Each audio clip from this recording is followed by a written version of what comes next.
And on today's town hall, as we do every Sunday at 4 p.m. Eastern, 1 p.m. Pacific, we have a national digital town hall that we record live with all of you here on the Zoom platform. And then we post it as a video on social media platforms a few days later in the week. And each week we focus on a subject or a set of subjects. And today, in fact, we'll be focusing on three subjects, all of them more or less focused on domestic politics, not entirely. And in some sense, there's some overlap and some themes of overlap. But they are the continued, this week, we have three subjects of the continued resistance to the Trump administration through nationally coordinated days of demonstrating. Huge day for the No Kings Day. Building up to that, there was a substantial day of demonstrations called the Hands Off Day of demonstrations. And now the next big mobilization is coming up next weekend, and in particular on Labor Day, and it is Workers Over Billionaires. And it is the same coalition of organizations that PDA is a part of. Sometimes the group Indivisible is noted as taking a lead in the organizing. You might hear Move On, Public Citizen. Well, PDA is a part of that coalition. But this particular day, the whole coalition reached out to organized labor to partner with them and to really follow their lead in having a show of demonstrations across the country in support of organized labor. And in particular, how does it relate then to resistance to Trump? Well, you should have no illusions about the way in which the Trump administration is aligned to be a very anti-organized labor administration, or is that. And so we'll be hearing from the vice president of the Chicago Teachers Union about the day of demonstration and also about everything that's going on with organized labor. And heck, since we have a Chicagoan with us, we'll ask a little bit about how things are looking in that great city as Trump has been speaking openly about targeting Chicago for the deployment of basically troops, armed troops, under his command in the streets of Chicago, like they're doing in Washington, D.C. So that'll be coming up. And then we'll hear from PDA endorsed congressional candidate Hartzell Gray, who is, of course, running, well, was running or is running in the 5th district in Missouri. And we'll find out if maybe that district is going to get redistricted. It's likely going to get redistricted. Will it still be called the 5th? I think Hartzell will probably be running in the district where he lives and may actually have a different number attached to it. So we'll be hearing from Hartzell about the movement to oppose redistricting in Missouri that connects up to the national movement to oppose redistricting in every state, except for the ones that are just trying to balance out this offensive against democracy from the Republican Party. And of course, this all connects into the resistance against Donald Trump. And then in the second hour, we'll be joined at the top of the second hour, after Mike Fox gives our PDA top of the hour updates, by Selina Vickers, really one of the great progressive activist organizers who has worked, a good focus of her work has been on the Democratic National Committee, trying to transform the Democratic Party and its governing body to being more progressive, more inclusive, and as a pathway to turn the Democratic Party into the party that we need in the country, one that actually serves the interests of average people, working people, and is not beholden to the powerful forces in the United States, corporate forces, wealthy people, reactionary lobbies, etc. And so she's going to tell us about what's going down at the DNC convention, annual convention that's taking place in Minneapolis, starting on Monday, so starting tomorrow. And in particular, how you can still possibly register your support for opposition to one resolution, support for two resolutions, and also support for a couple of there'll be votes on actually some changes to the bylaws and rules of the Democratic Party. Selina is very involved in this stuff. It's actually the subject matter of all these rules and resolutions. They're very interesting. So she'll be joining us at the top of the second hour. And I know that Donna is not with us today. So I'll be throwing over to Mike Fox with our PDA to-dos in a moment. It's summertime, once upon a time, politically, socially, in the world I grew up in. It was sort of understood that the world slowed down, things were calmer during the summer months, and you had the opportunity to reflect and write. I've had that opportunity to reflect and write, but that's because I have had some writing assignments due. It certainly hasn't been a time to slow down in any way. But I think the important thing still to say is that we will be hitting Labor Day and Labor Day weekend next weekend. And it is true to some extent, PDA and some of our new initiatives will really kick into gear, not only in terms of the Congressional Liaison program, which we had an organizing meeting for this past month, with the understanding that Congress would be out of session until after Labor Day. And so that set of programs and the focus on trying to promote progressive legislation, again, as a way to impact, the kind of legislation that's talked about across American society and to impact the Democratic Party is something we're going to be doing a lot of. And of course, we're going to be opposing, and trying to build majority opposition to some of the most horrible things will be passed through Congress in support of the Trump administration's policies. But obviously, this is just a time like no other. And but in terms of some structural organization around PDA, both in terms of the upcoming candidacies, the few states that have elections in 2025, including that special election in the Tennessee district, but there will also be one coming up in the Houston, Texas old district, because they're going to change those districts in a few weeks. But also in terms of the kind of growth that PDA is experiencing. And we're going to really try to refine and tighten up the operation of PDA to make the organization more effective and impactful across the country in the coming months. So, Mike Olis, who's new on staff here, myself, Dan O'Neill, the whole team of us, we've been putting a lot of thoughts into how to make PDA an even more powerful force across American society. And at a moment when the Democratic Party is really, there's a, real clear debate going on, and essentially between what are, to most people's minds, are two pretty distinct factions within the party: the progressive faction, which PDA is one of the leading organizations, and the more moderate pro-corporate status quo faction, both status quo in terms of foreign policy and economic policy, et cetera. And of course, the trick is to have us progressives get more influence and get to direct where the party's headed more than in the past, and even to a great extent would be fantastic. But to do so in a way that doesn't break up the Democratic Party coalition, that we remain unified in our defeating of the fascists. And this is all very important stuff. And PDA is very involved in a lot of work around that. And we want to organize, make sure that the structure of our organization is such that all of you can participate in what we're doing and be a part of PDA and leading PDA to make more of an impact across the country and do it more efficiently.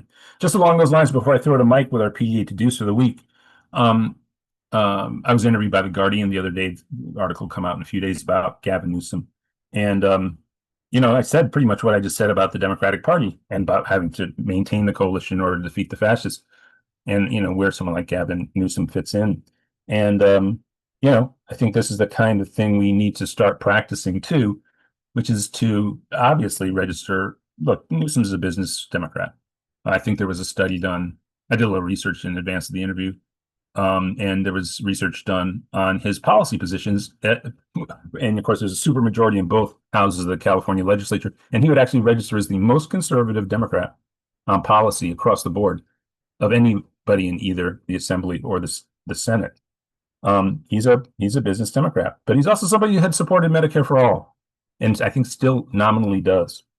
So on that front, we have to push him and maintain a dialogue with him, keep him going in that direction. As you may know, he's ascended to the top of the polls now that Kamala Harris is no longer at the top of the polls. It's Gavin Newsom, another Californian, but one who actually stuck with Medicare for all longer than she did in terms of what he advocates for. And he actually did sign into law in the city of San Francisco a universal single-payer healthcare plan. I still think the largest one that's been put in place, at least in recent decades, anywhere in the country.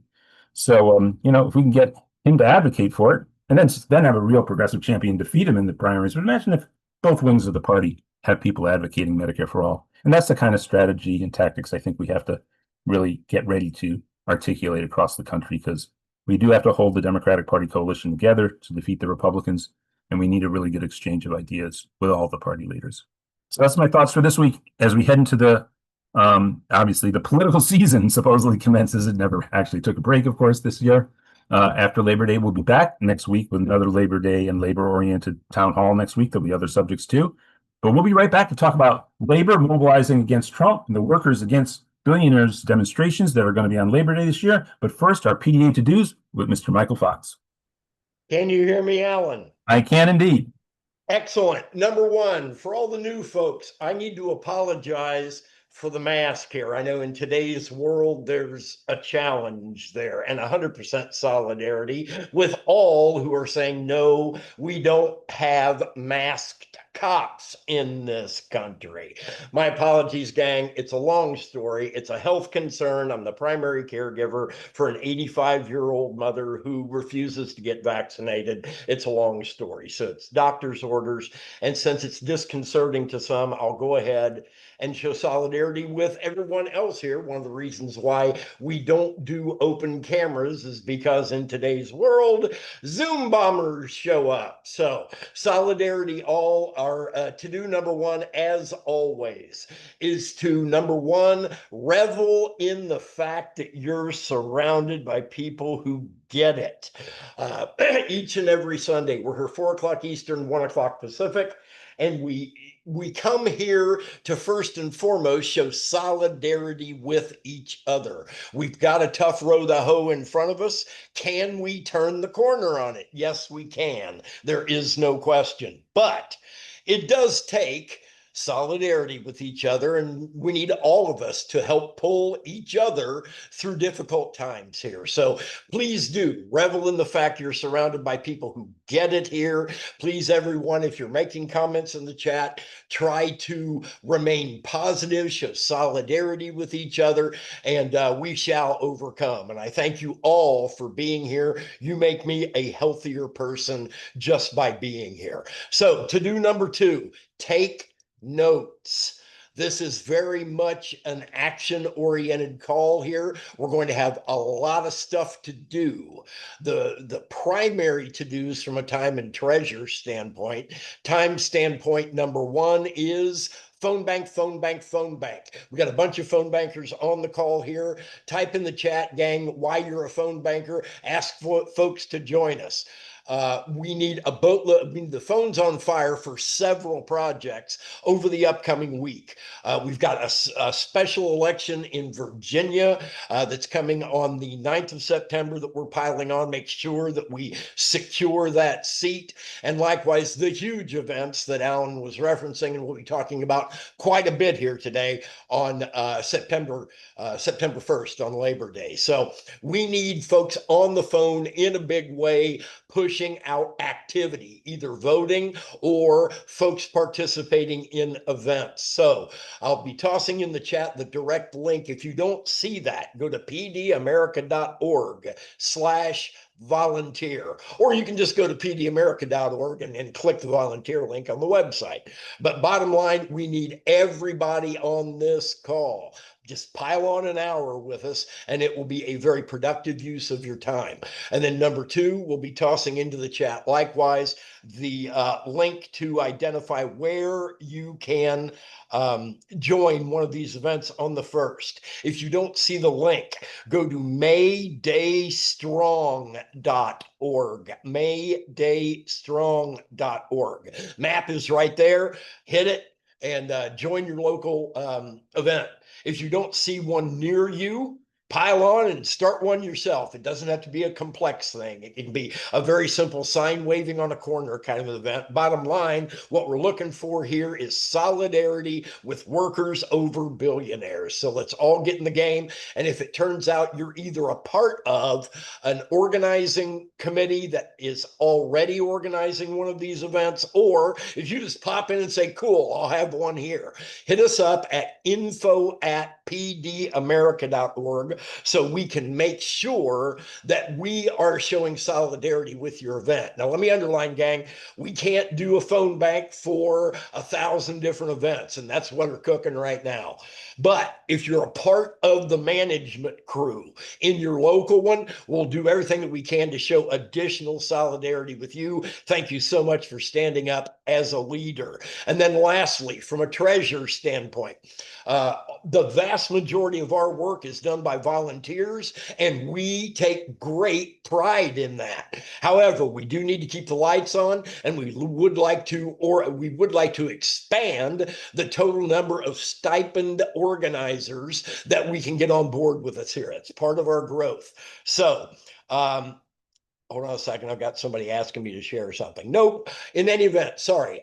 So please do pile on whatever you can. What we're primarily looking for here is solidarity. The big dollar numbers, if we magically get that, wonderful.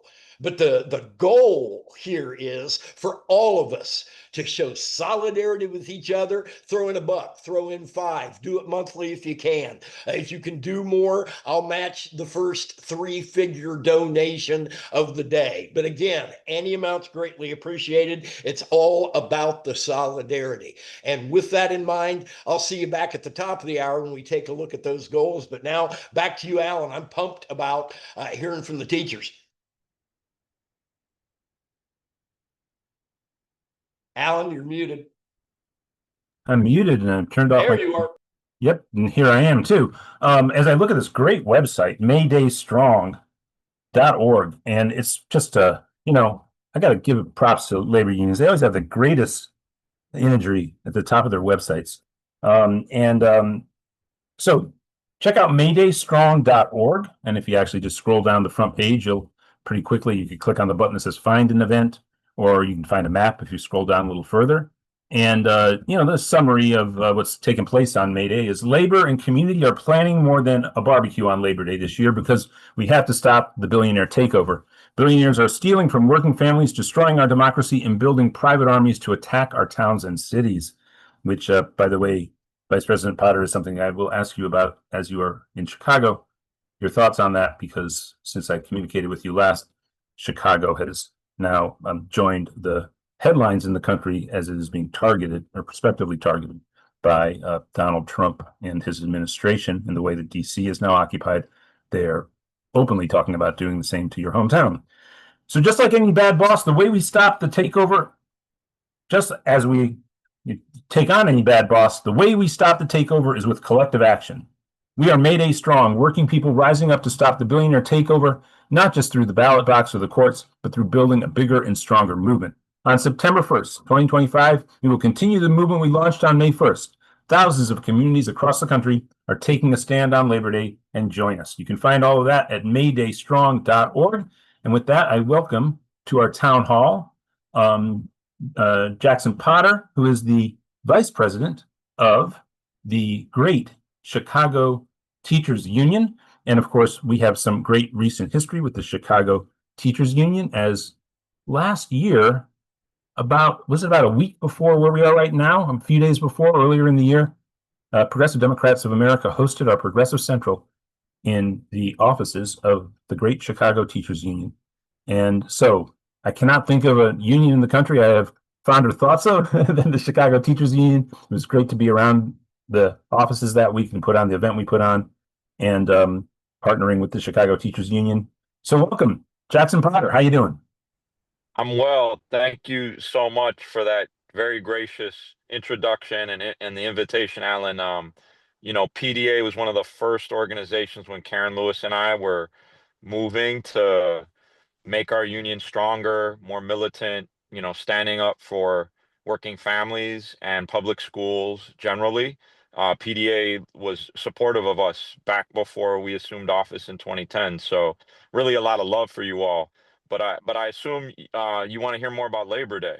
I do, and I'll talk. We can talk about Chicago in a bit. And you look. If people don't know out there, there was a set of demonstrations that swept through the country with teachers organizing, and it came to LA, where the UTLA had just the most spectacular event down near City Hall. But this, the West Virginia teachers, the Oklahoma teachers, I think Arizona teachers, and what really sparked it was a throwdown confrontation with Rahm Emanuel's administration in Chicago, led by the Chicago Teachers Union. It's just a fantastic union and one of the great leading organizations for working people around the country. So always happy to have Chicago Teachers Union. So what is CTU doing for Labor Day, and how did you get involved with organizing nationally?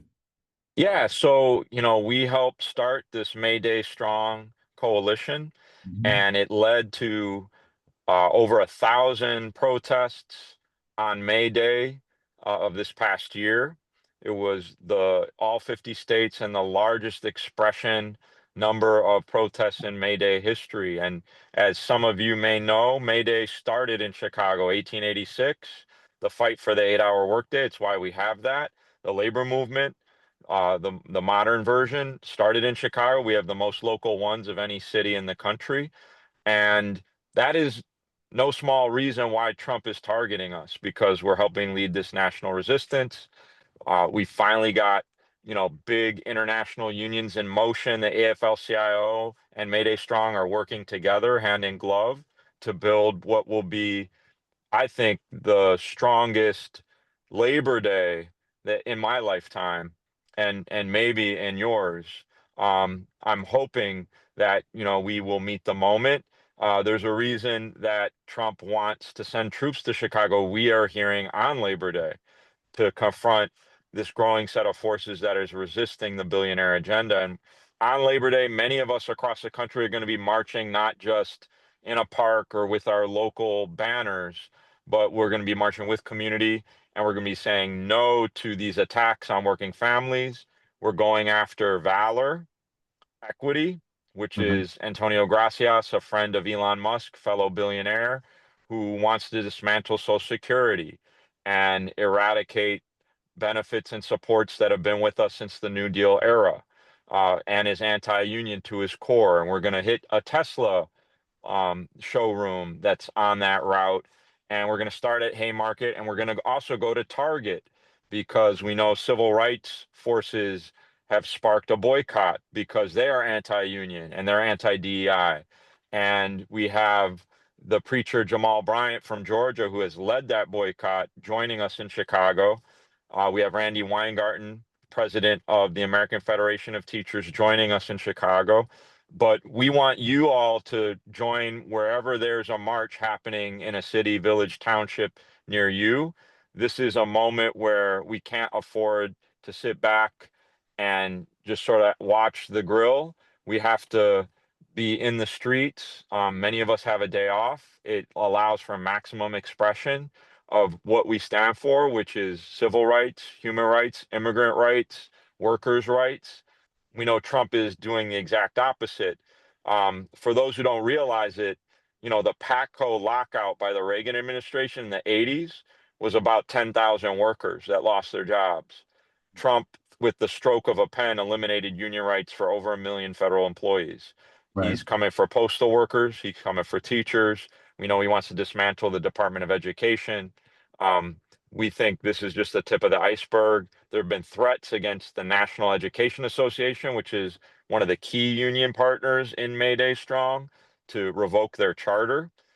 So this is a dangerous situation that we haven't seen before in this way, where you do have fascists, you do have people that want to destroy organized labor as we know it, do want to eliminate the protections for the most vulnerable among us.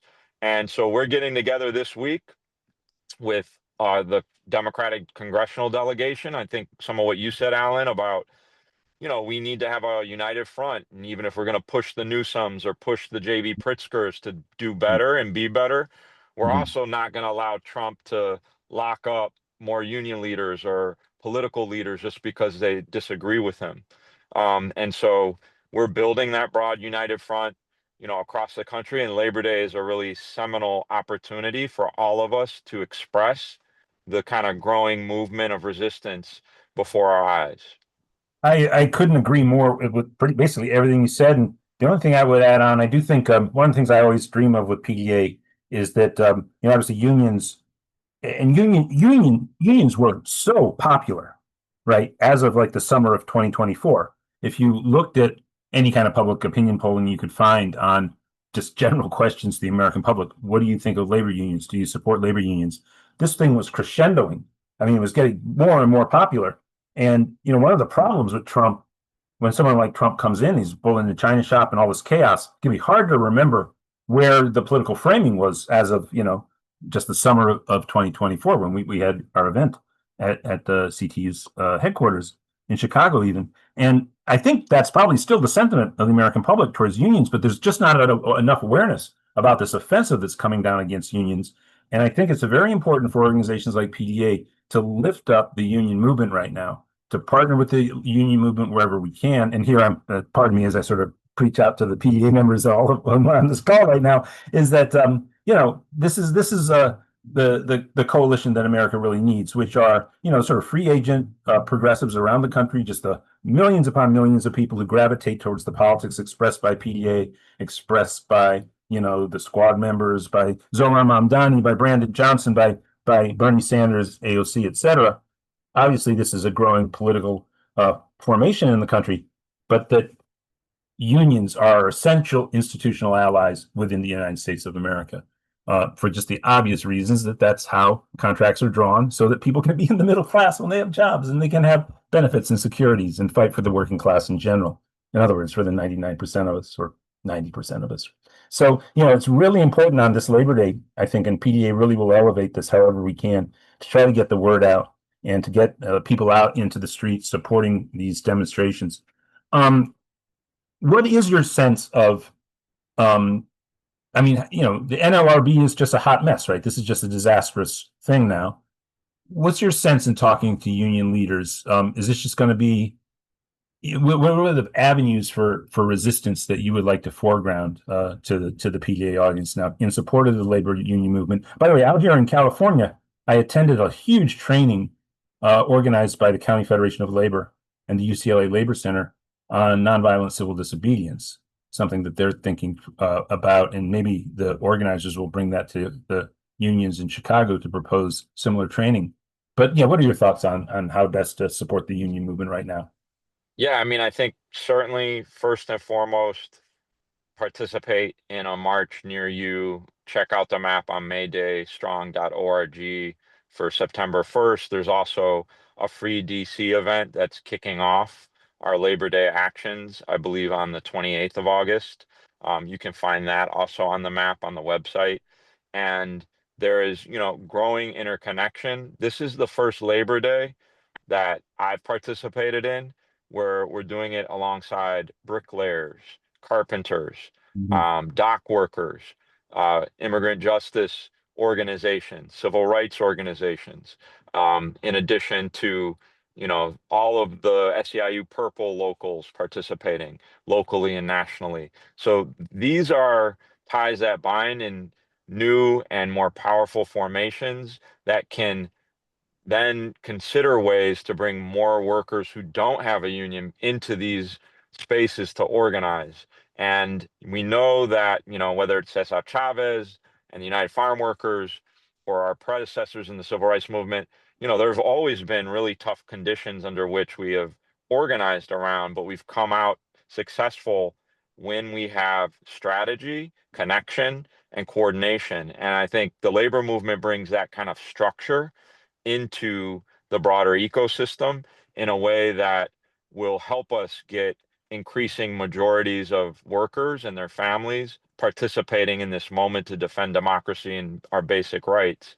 So I do think some of the things, Mandani has said, like 30 by 30, getting $30 an hour for all workers as a minimum wage at the federal, state, local level by 2030 is something we're going to hear about at these rallies. Healthcare for all that you mentioned, is something we're going to hear about at these rallies, and how you need unions to defend against a bad boss.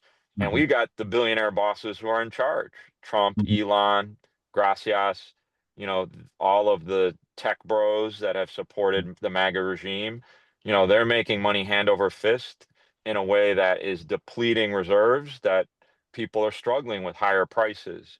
Lifespan is down in this country. Healthcare access is decreasing. Costs are rising. And so I think it's the combination of the union movement and broader sectors, political actors like yourselves coming together around a shared set of demands, a shared set of activities to really demonstrate what's possible and necessary and different, frankly, from some of the corporate driven messages we've heard in the two-party system, that's, dominated by big money. So I think we have a chance to really redirect people into new activity and containers of coalition building. That's what Mayday Strong is seeking to do.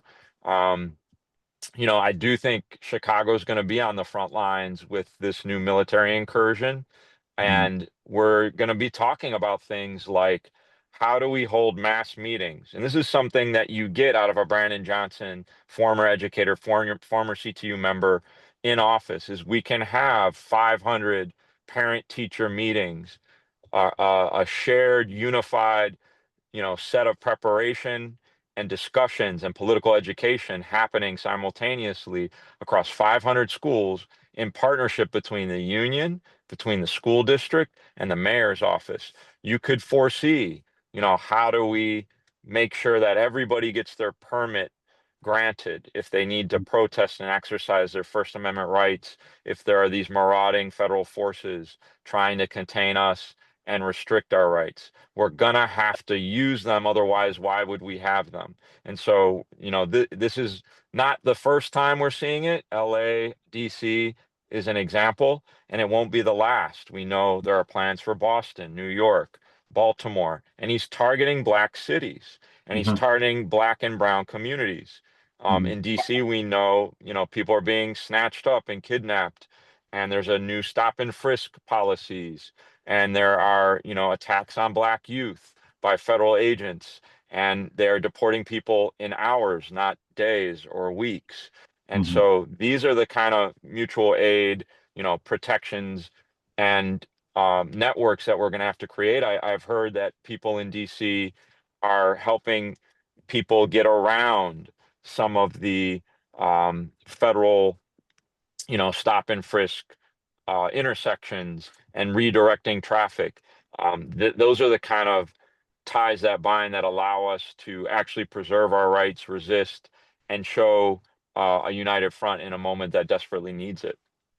Yeah, and of course, even to just elevate the Chicago Teachers Union even more at this moment, we shouldn't lose sight of that. Of course, the Trump administration, and clearly a top line agenda of the Trump administration's attack on education and education for the population in general, from the university level all the way down to pre-K.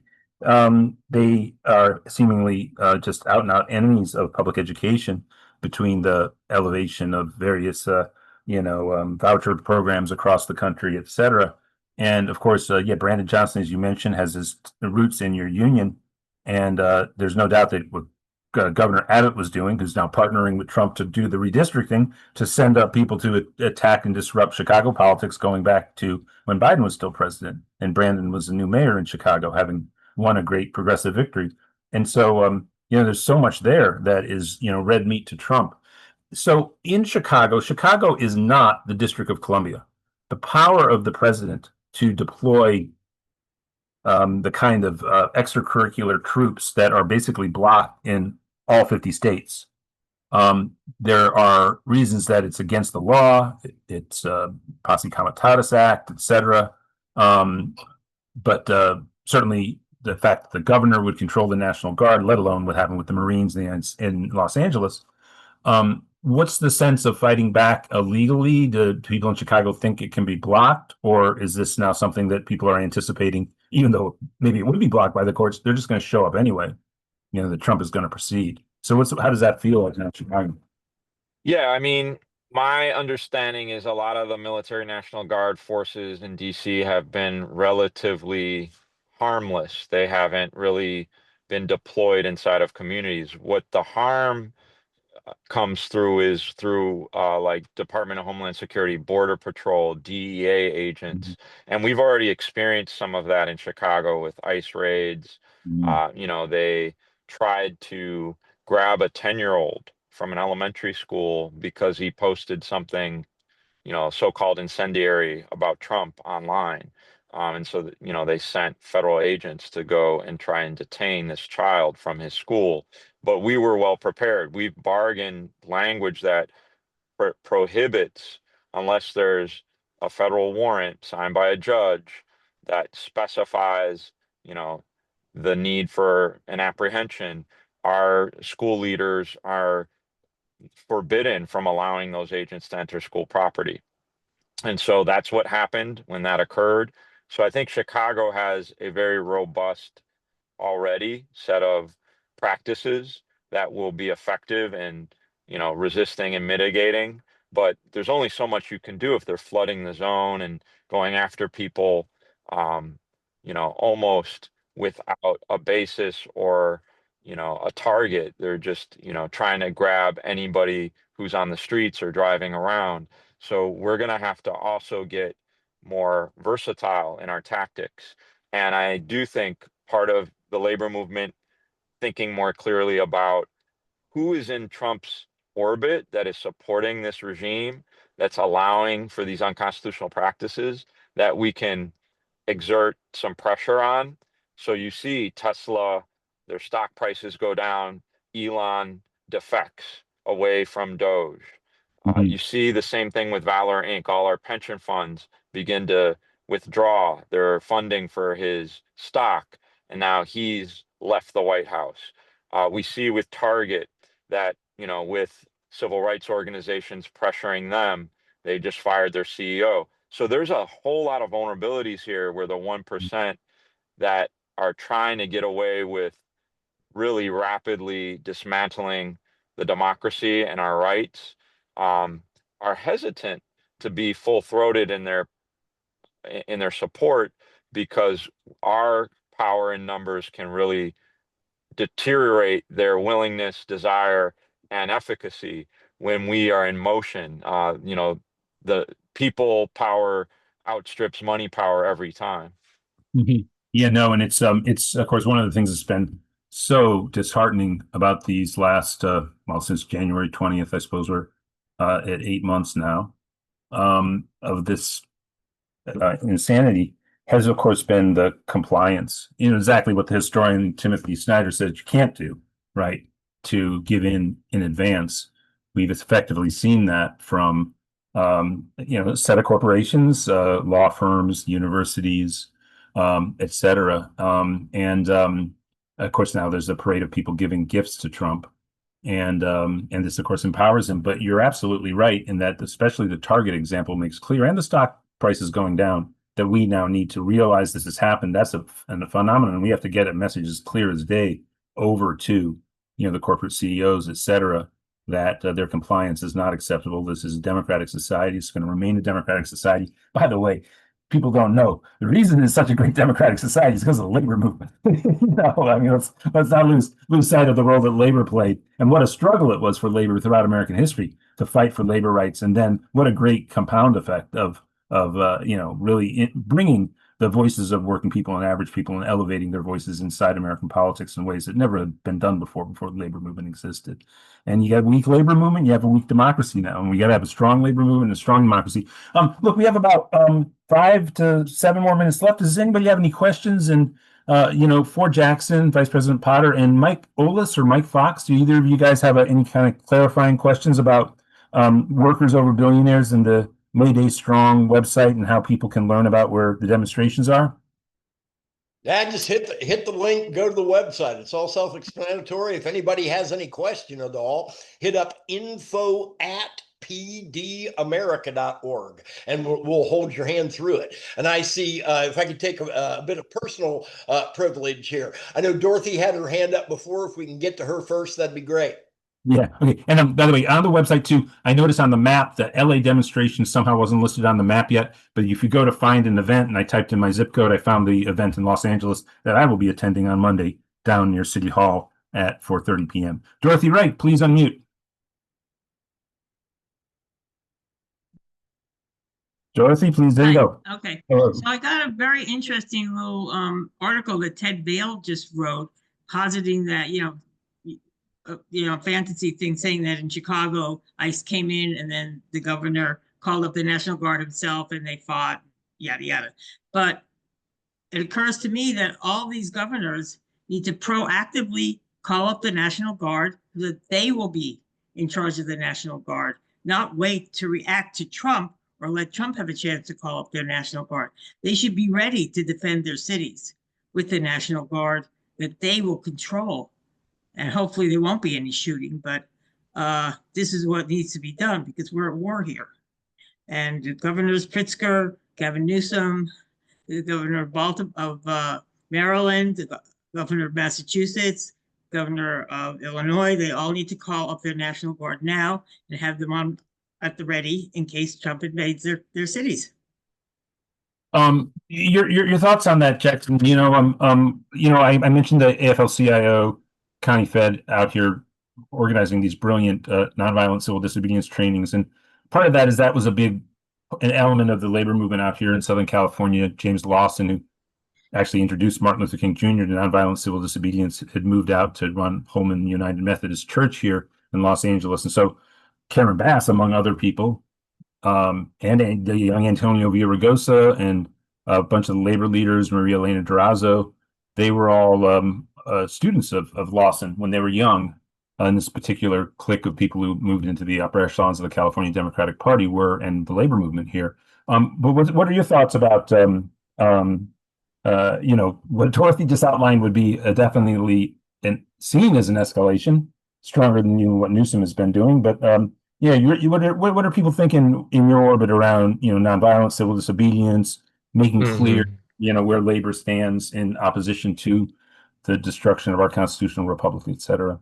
Yeah, we kind of kicked around that idea today in a coalition meeting, and I think the general impression is that we have a legal theory that Trump cannot utilize our state's National Guard in the way he would prefer. I know our Attorney General Kwame Raoul is already seeking legal action in the event he tries. The general sentiment is we're not in favor of more armed men with guns, patrolling neighborhoods, even if they were deployed by the governor. What we have found in looking at the research around the last 100 years of people fighting against dismantling of democracy is that when the labor movement isn't involved, we're successful 29% of the time. When the labor movement is involved, we're successful at reversing that backsliding of democracy 86% of the time. And part of that involvement, and you talk about civil disobedience, is our ability to go on strike and withhold labor and do it in key sectors, whether that's the ports on the coasts, whether that is in airports or hospitals or schools. So that is part of Mayday Strong. It was built in response to the UAW's call for contract alignment by May 1st of 2028. Yeah. And so that is coming together in a much faster process than we had expected because of, all the political attacks on working people. Carly, please unmute, and we'll have Vice President Potter for just a few more minutes. Carly, please unmute. Yeah. Hi, Mr. Potter. I wanted to ask if you think it would be what happened with John Bolton with the FBI search. I know it's not relevant, but don't you think that was going too far? Isn't that another sign of fascism that we got to point out and fight against? Yeah, absolutely. It was clearly a politically motivated raid and prosecution. And, we anticipate that he's going to try to go after Bolton in a court of law. I know it's not there quite yet, but it's a dangerous sign for all of us. Bolton's not my favorite person in the world, but nobody deserves that kind of, lawless violation of their constitutional rights. And that's what we're seeing. Brian, please unmute. Brian Lackey. There you go. Are you there? Yep, go ahead. Okay. Mr. Potter, I've been thinking about this for some time now, and instead of, for the next presidential cabinet, I felt that instead of a corporate run cabinet, I was thinking about and I'm more in favor of supporting the idea of a union-run cabinet under a presidential administration. And I've been thinking about that for quite some time now, probably for a while. And I was thinking, what do you think? I mean, should we have a union-run presidential cabinet instead of a corporate run? I Thank you. think that's exactly the right direction. We need more working people in their organizations. Alan mentioned it. Unions are by far some of the most dynamic, participatory, and democratic institutions in our society. I mean, we have monthly meetings with, 800 delegates who decide on all things from what marches we're participating in, what coalitions we belong to, what politicians will support or pressure, and what sort of principles and vision we have as an organization and institution. So we need that injected desperately into our body politic, because it's withering away right now and being attacked in an unprecedented manner. And so I love that idea. I don't want to jeopardize the time, but boy, I'd love to talk with you about, I actually believe, I grew up in St. Louis, Missouri, and I've watched my hometown and my home state become redder and redder, so to speak, in terms of more and more Republican. I don't live there anymore, but I watch the baseball team play its games at home, and I know that much of the crowd are Trump supporters. I also know that I don't loathe those people. I don't. I grew up around a lot of them, or at least their offspring now, and I just think a lot of the national political discourse has been really polarized, almost artificially forced in those directions. And I know labor unions, you have Republican members, and I also know that in this way in which working class people started supporting Trump, especially in this last cycle, they also supported labor unions to a greater degree than Republicans had previously. And I think, around building a politics that highlights really just economic justice for workers, you work one job and that's enough money for you to have a good life with, and the unions are the central ally of that concept in the country. And I find that most Americans, when that's put forward to them as a proposition, certainly more and more as we've gotten deeper and deeper into neoliberalism, that it's an attractive proposition for people. Is that your experience too? Yeah, I mean, absolutely. And, part of the hollowing out of our standard of life, it has come under successive neoliberal democratic administrations too. So, the deindustrialization, the privatization of schools, the, increased out of, out of control costs of healthcare. Um, those things really gnaw, I think, at the core of why people are unhappy and dissatisfied. And so we have to return to those basic fundamental things that motivate and support, you know, working people. And that's what unions do. That's why unions have a lot of support. Like, we just won 12 weeks of paid parental leave, whether you're adopting, whether you're a birth parent, whether you're, you know, the father of the child. These are the kinds of policies unions have achieved contractually, and these are the policies we need to win at the national level. And so I think we have a good track record of moving forward in these expansive ways, but we got to get bigger fast, because more people need and deserve those rights as well. Well, thank you so much. And thank you, Vice President Potter. If you're on Stack, stay on Stack. We'll be getting to general comments we're going to hear from Hartzell Gray, an update on his candidacy in Missouri because of the redistricting that is likely to happen. He'll be with us in a few minutes.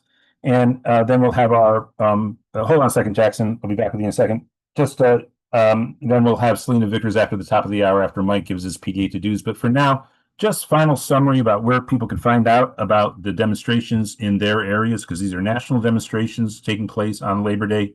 And final thoughts, Jackson. Yeah, I mean, we can't let the Bezos, the Elon Musks of the world run our society. They will hoard the wealth, and working people will fall further behind. We can't allow union busters like Trump to dictate policy. We've got to build a bigger, broader movement of workers and coalition with community orgs at a moment that requires our greatest effort and protagonism. And so Labor Day and the weekend prior, and in some cases the day or two after, is the scene of where there's going to be some of the greatest marches in recent history, led by a lot of labor unions. And you can find all of those marches and activities. Some of them will be more militant.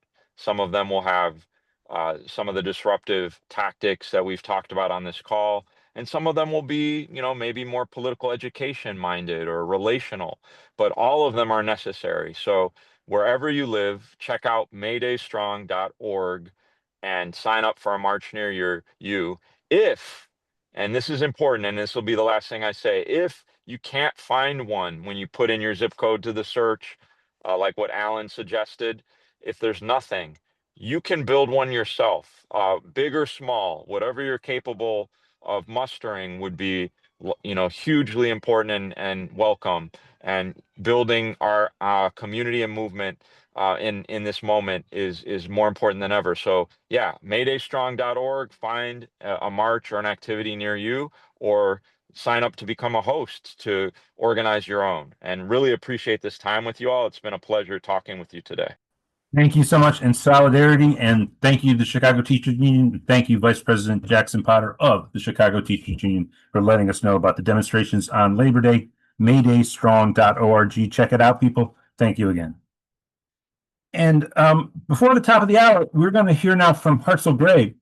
I'm sure everybody on the call knows that there's been this effort in Republican states that Trump won, so red states that have Republican governors, Republican secretaries of state, often with state legislatures, both houses held by Republicans, that if there are seats that the Republican congressional election team believes can be squeezed out of those states in the 2026 midterms, they're taking the unprecedented steps of organizing to redistrict those states at the U.S. House of Representative level. Texas led the way, and one of the states that is considered most likely to follow in Texas's wake is Missouri. And of course, a few weeks ago, we had Hartzell Gray on announcing his candidacy in those quaint days a few weeks ago when the congressional districts of Missouri was stable and what was understood to be the 5th district currently held by a Democratic incumbent, and that Hartzell was going to be challenging in a respectful way that incumbent, but in a serious way. And now it's quite likely that Hartzell, who will still be running for Congress, will be running in a district as yet not clarified the geography of it, though I've heard rumors about what it might look like. The district which would encompass Hartzell's home, I suppose, would be the one he would choose to run in, but maybe he'll clarify that too now. So, Hartzell, crazy days to be running for Congress in Missouri, but how you doing, man? Well, first off, I love you all so much. It's so good to be back home on this call. But Alan, as from one radio person to the next, my brother, I'm not one who likes to criticize a radio host. But I got to say, my friend, that introduction, that tease was a rather bummer. And let me tell you, hold on, before I give you those radio notes as a program director, let me tell you this. Because, brother, the energy is high. Now here's one of the things I want to lead with, in that there are two ways to see what's happening. And this is number one, it's a through line, the North Star, is that this is a war on the working class. It's a war on democracy. This comes from not just your state houses, but the tippy top. It comes from the White House. And I think we really need to acknowledge that. This is an assault on Black and brown and everyone, minorities, LGBTQ folks. We sometimes speak in identities, but we're all the working class. And this is a fight and an assault on all of us. This is a fight on its accessibility. As Carly always grounds us in, and I appreciate so much. This is an attack on all of us, and it's part of a playbook that is tried and true. In fact, in my home state, in Missouri, the people pass paid sick leave, and it's now the state house that has taken it away.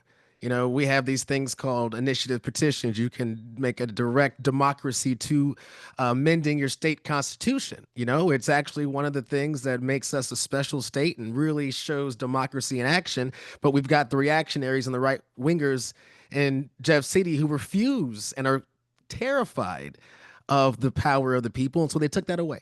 You know, it's the same thing's happening right now in that they are taking away our right to an abortion. You know, they don't think that healthcare is a human right, and they sure as hell don't think abortion is healthcare, and they sure as heck don't think it should be a human right. And we said it was in our state. We voted for that, and they're taking that away. And, you know, these are all just tried and true things that, you know, as we are being you know, the magnifying glasses on what's happening in the gerrymandering, but we're used to this, right? And so the second part I would say to what's happening right now as it comes to my campaign in particular is that, yeah, things are changing, I guess, but really nothing is changing at all. Because I think actually in some of these conversations that we're having, again, this is a war. And we need to call it and refer to it as such. But I also don't want us to get caught into the trap of means testing based on boundaries, you know, or gatekeeping based on arbitrary boundaries of whatever the district is. You know, I mean, I think we all deserve healthcare. I think we all deserve Medicare for all, no matter what you are, no matter where you are, no matter the zip code or the district boundary. So I'm going to fight for that, regardless of where you're telling me that my office is going to be, because I think we all deserve it. You know what I mean? And I think we all deserve social housing. Now, don't get me wrong. I think that the opportunity in what could be, we need to be intentional with folks who could be new to our district, our new neighbors. And I want to make sure everyone feels inviting. We've got a rural New Deal, which, by the way, we put in conjunction with PDA. Brief aside, you asked how we can make PDA stronger, elect PDA candidates like myself. A brief aside, you know, so yeah, we can be intentional, absolutely. But don't forget that our whole role as progressives is to make all of us better, no matter where we are. And so in this campaign, we are built to expand. We're built to be a big coalition building party. But it's exhausting. And it's exhausting because what reactionaries and these Republicans can do to us at the whim. Now, that doesn't make me pessimistic. I don't sink into cynicism, but it is tiring. And it takes a lot of effort and a lot of resources, you know. And so there's so much in what you've said that makes me all the more. Look, I'm actually, as you know, unwaveringly enthusiastic about your candidacy and campaign. And let me say this so quickly to the staff members. There's a whole bunch of people in the waiting room right now. I don't know why that is. I know that the staffers manage that, but they might have not realized that there are a bunch of people stuck in the waiting room. If you can let them in. Yeah, I mean, the dynamics of the redistricting, and this was brought up, it's been brought up in the press a little bit. You take states which are, you know, maybe this whole state is 60-40. So let's say you have 10 congressional districts, it should be 6-4, right? But instead make it 9-1 or 10-0. Or yeah, like, we actually just had a huge, again, talking about the energy of what's going on in our district. We had a, you know, put on by organized labor. By the way, again, there's so much of how we're going to get out of this is going to our brothers and sisters in labor. And, you know, we're at this rally and, you know, we launched a petition as well in my campaign. We've got close to 20,000 signatures as we're fighting back the gerrymandering. And as we were in this rally and the momentum is high, the energy is hot. Again, this is a coalition building campaign. I mean, everyone there knew the gravity of this moment and they knew what was going to be required of us, but there was no backing down in any of the fight. But we have to be true. I mean, the representation now is going to be, if this goes through with the maps we're looking at, you said 60-40. Well, the representation of that 40%, if this goes through, is somewhere like 15%. If you actually end up breaking down what the representation is on paper versus what it should be, it's absolutely disgusting. But again, in that there's an opportunity.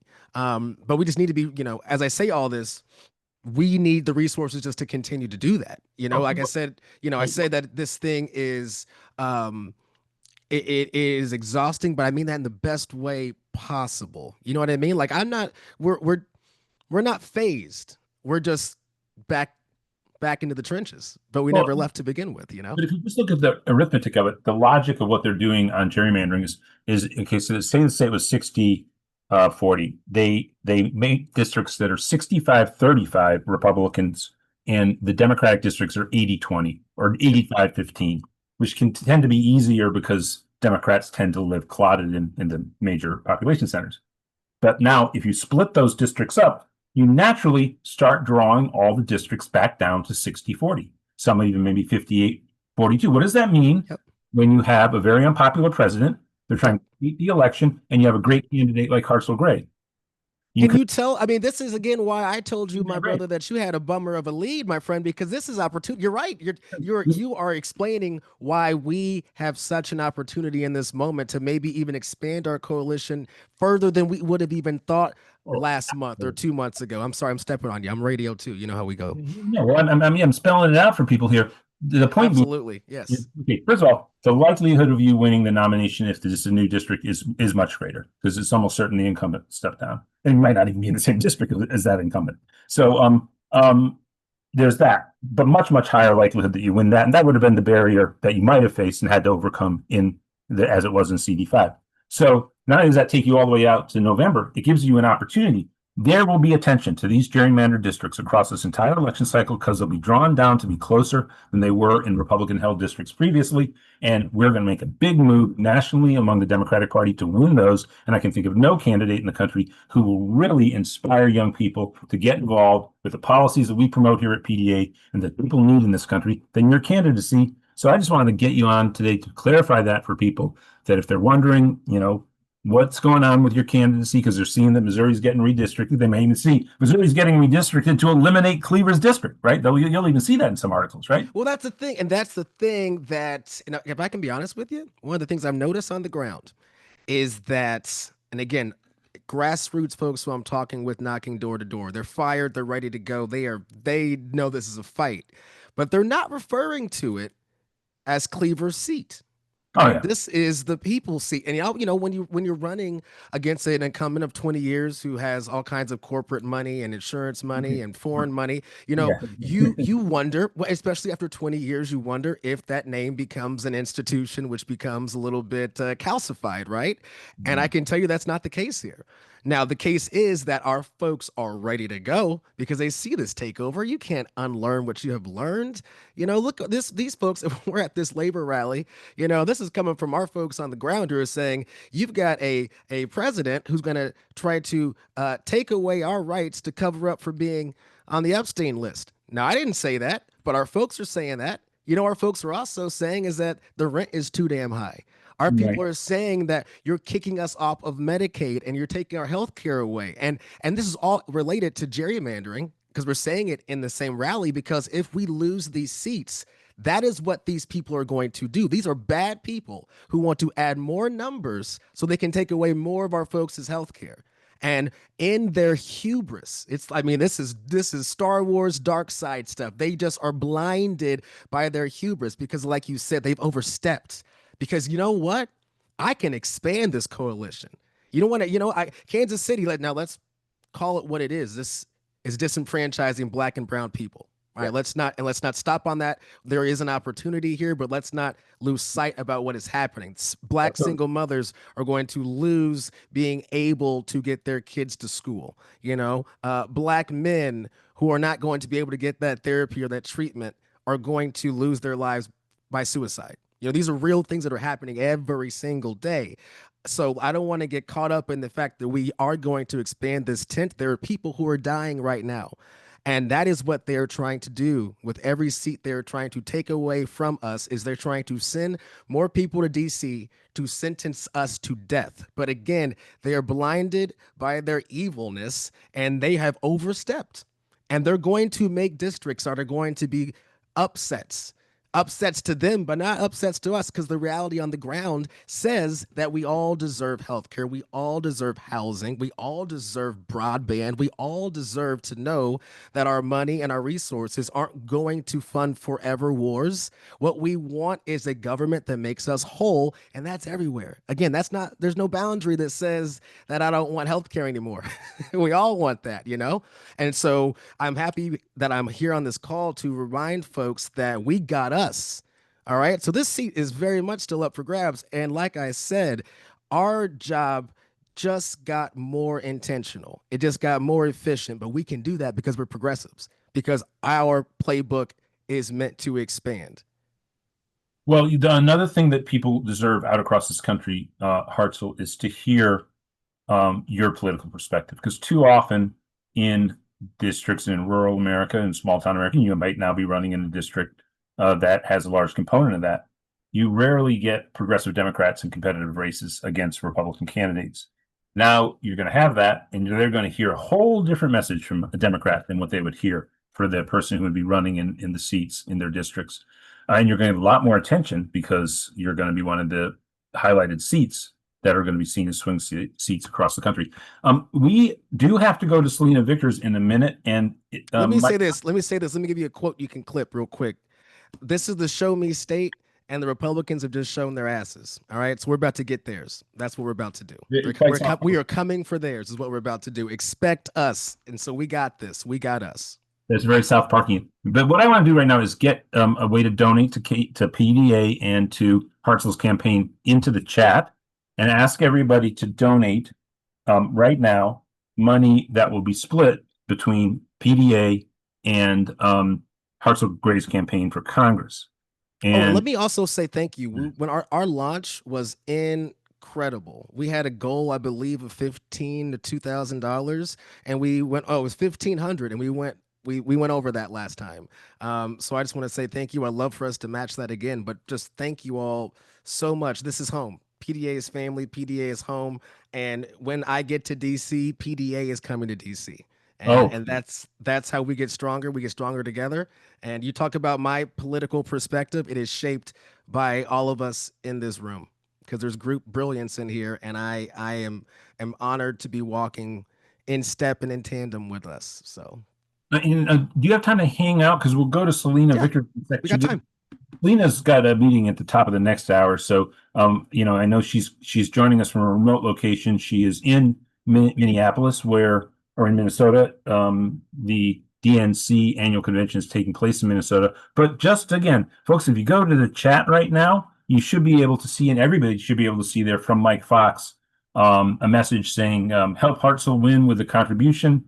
Click on that link, and it's a split donation between PDA and the Hartzell Gray campaign. Hartzell's going to hang out with us, and he can answer questions, me and him, during not family time, but after Selina leaves. And but right now, Mike Fox, I am definitely doing the PDA to-dos at the top of the hour around fundraising. So right now, people should contribute to the Hartzell Gray PDA split that is in the chat right now, and that's a reminder on fundraising. And just for a minute, Mike, before we go to Selina, can you just quickly remind people what are the other PDA to-dos that they should sign up on right now, since we're at the top of the second hour? Thank you, Alan. Oh, yeah, we'll bring it back, Hartzell. Yeah.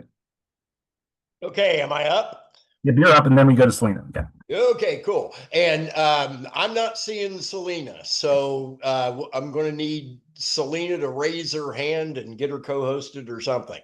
So to-dos, like Alan said, thanks so much, everybody who has donated. My favorite part of the week here is the thank yous. I want to thank Edie and phone banker Betsy double dipping, and Darwin and Cassandra, Dr. Sonnenborn double dipping, and Erica double dipping, both of them phone banking and donating. Thank you so much. And Nadine and phone banker Mary Ellen, phone banker Beverly double dipping. Dr. Bill in the house. Good to see you, brother. And Chase and phone banker William and Christine, Michael, Walt, phone banker Michael, Carol, Becky, Peter, Nadine twice, Dr. Sonnenborn again, and Neil, and phone banker Mary Ellen again, and Margaret, and Andrew and Patricia, Dr. Deutsch, double dipping Dr. Deutsch, and Carla and phone banker Betsy and Michael and phone banker Nancy and Dorothy. Thank you as always for your more than kind $100. Anybody who can match or beat Dorothy today, I'm sure she will lovingly take that challenge. And Mary, phone banker Mary, and Maxine, and phone banker Aaron, and Debbie, and Bob, Louise, and that is all. If I've missed you, ping me. Thank you all. And everybody, please do hit that donation link that includes Hartzell. There we go. Bang, it's in the chat right now. And let's see if we can get Selina. It's 100% my fault, gang. Good news is we got a lot of people here. It's kind of difficult to find individuals sometimes. So Alan, back to you. Actually, Mike, I'm calling Selina right now. Hey. Cool. All right. So then we'll stick for just a second and I'll say thank you to the folks who have signed up to Phone Bank. Dr. Deutsch, as always, and Michael again, and Greta, first timer. Good to have you, Greta, and Michael, and Mary Ellen, and Dr. Sonneborn, and Laurie, first timer. Good to have you, and Beverly. So we're a little bit short. We're every bit of 10 people short at this point on hitting the phones with us. So go to pdamerica.org/volunteer. And you'll be up. And Alan, you're still unmuted.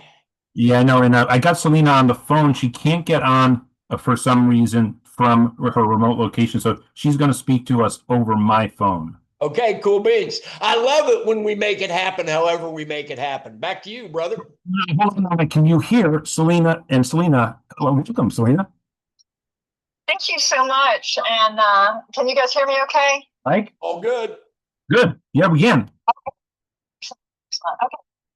Apologize for this. I was asked to give you guys kind of a DNC update. I'm in Minnesota right now at the Minnesota State Fair, actually. We're getting ready to have a reception for DNC members. I have a kind of a document that I'm going to put in the chat. And just make sure you guys have access to that. But go over. Can't see it myself, but I'm just going to go over it by memory. So the main thing that you guys need to know is the DNC meets twice a year to conduct business, and this is basically what they call their summer meeting.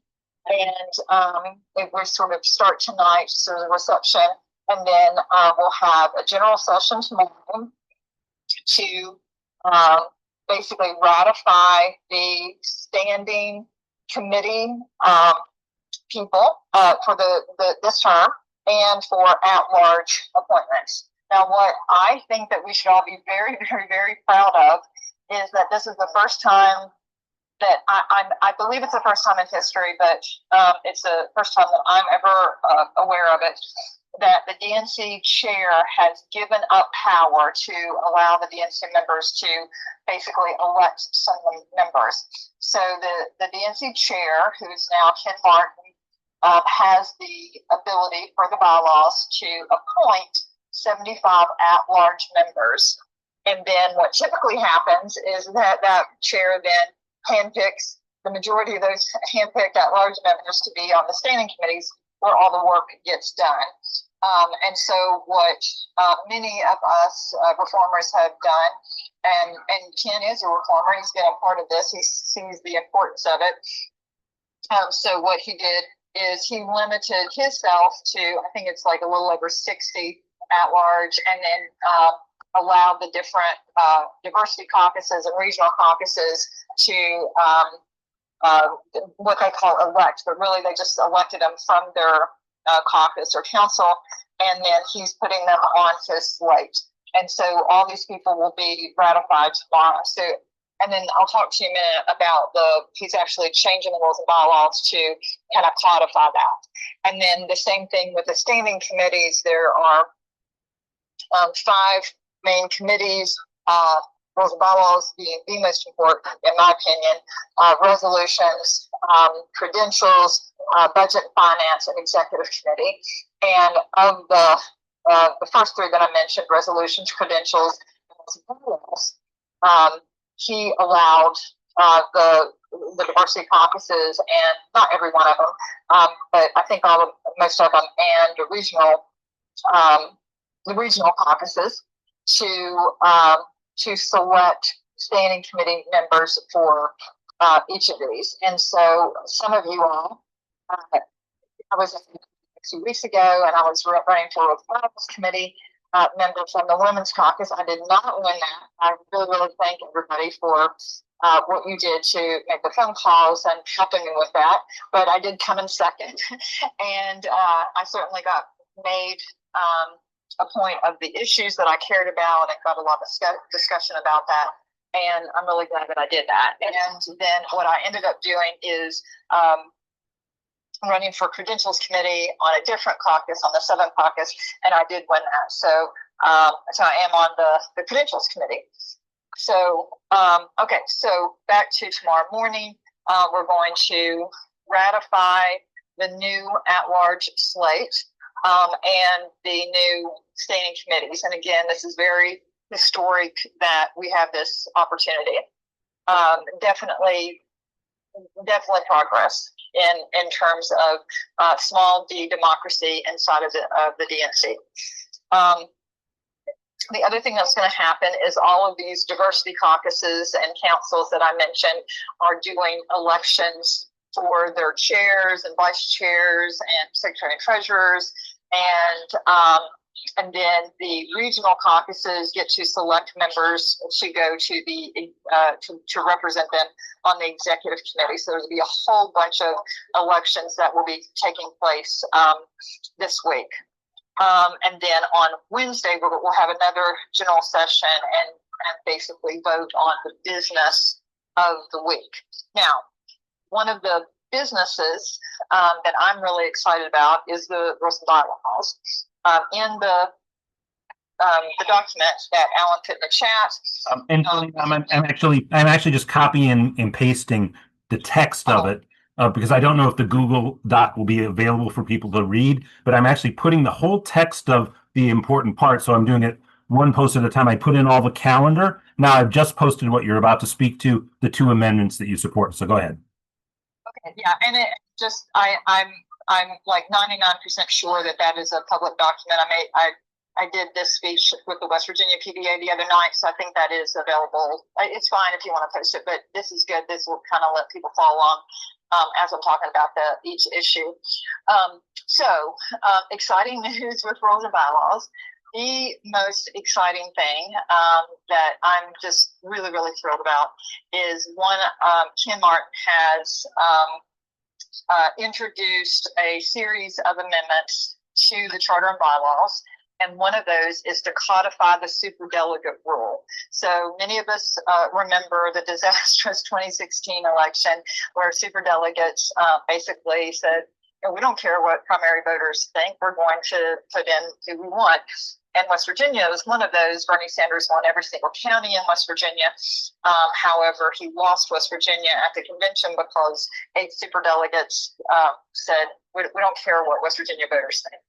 And that happened around the country and really said to Democratic voters that sort of these superdelegates, they have way too much power, and they don't care what we think, and it did a great damage to the Democratic Party.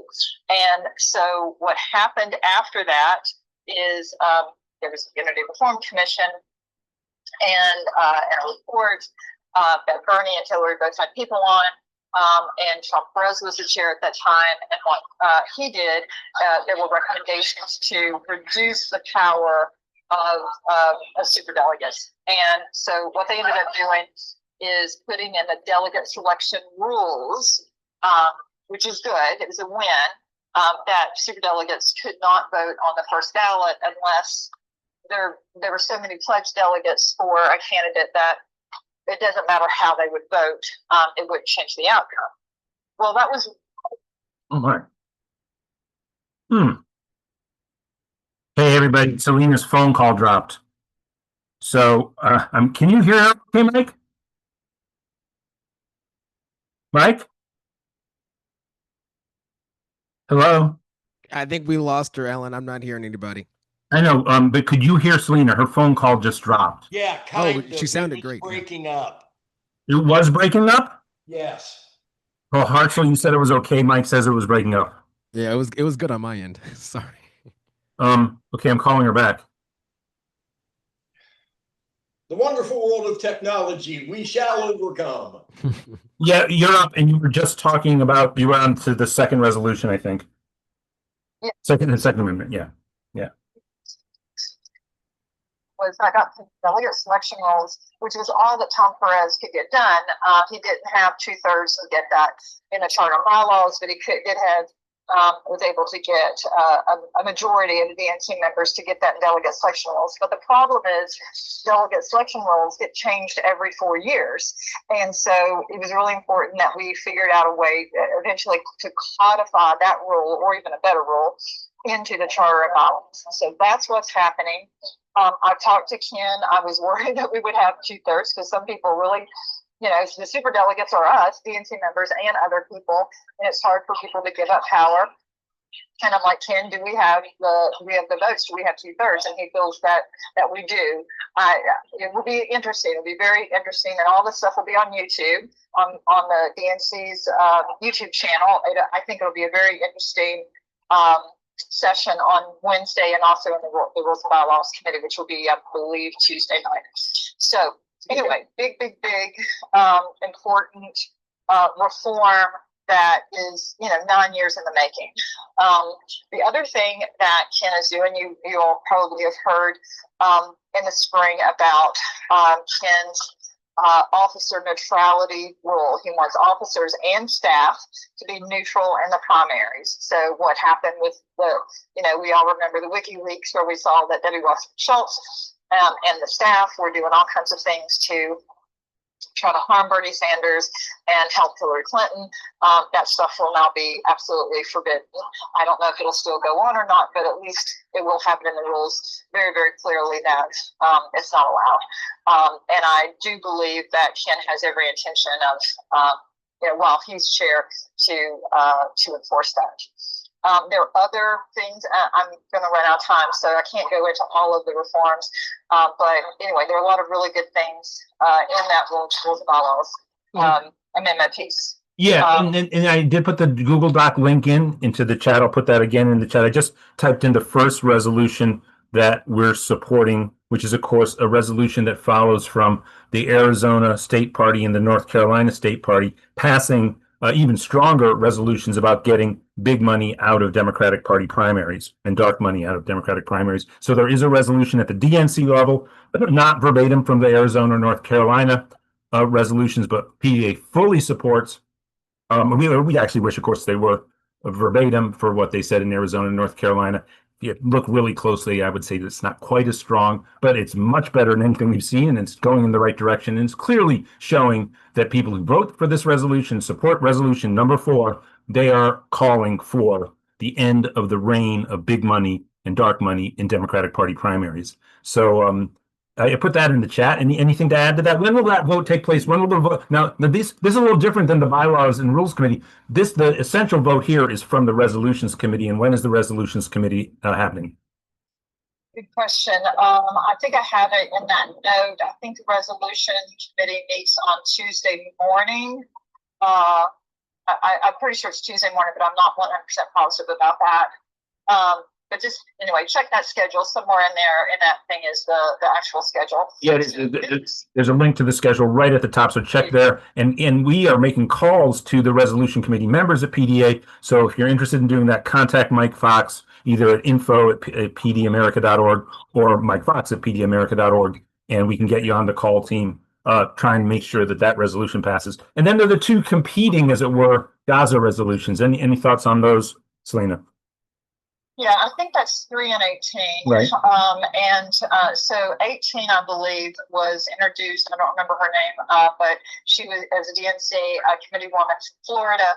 and it's what I think is a pretty strong resolution that basically calls for us to the United States to stop sending military aid to Israel. That's like the big sticking point. And so what happened is there's another resolution that was then introduced that had some of the same things in it, but not that part of it. And so what often happens in this type of situation is the lesser of the two will passed and I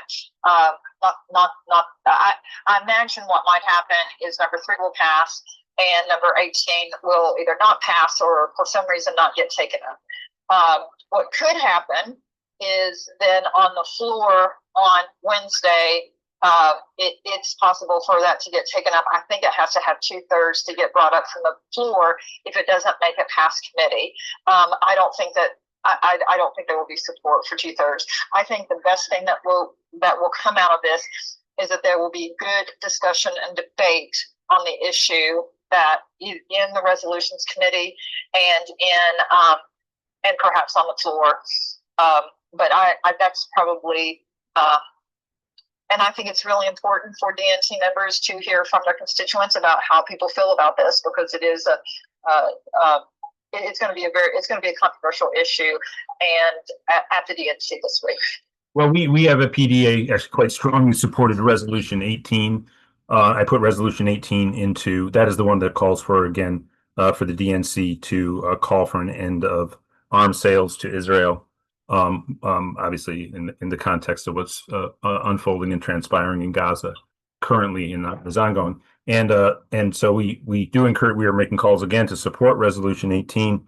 However, very close allies of ours, sort of taking the measure of the people who are on the resolutions committee, have sentiments not dissimilar to what Selina just expressed. In fact, the great activist Jim Zogby, who I was on a national call with about this briefly on Wednesday, said that he actually might call and try to organize for having both of them be removed so that number 3 doesn't pass, which he feels would be embarrassing because it's just a reiteration of the Biden administration position. And also doesn't update around the starvation and all that's been transpiring in Gaza more recently. So he was thinking of that tactic. But I even said on that. Oh, Yes. sorry. Yeah, sorry, Selina. I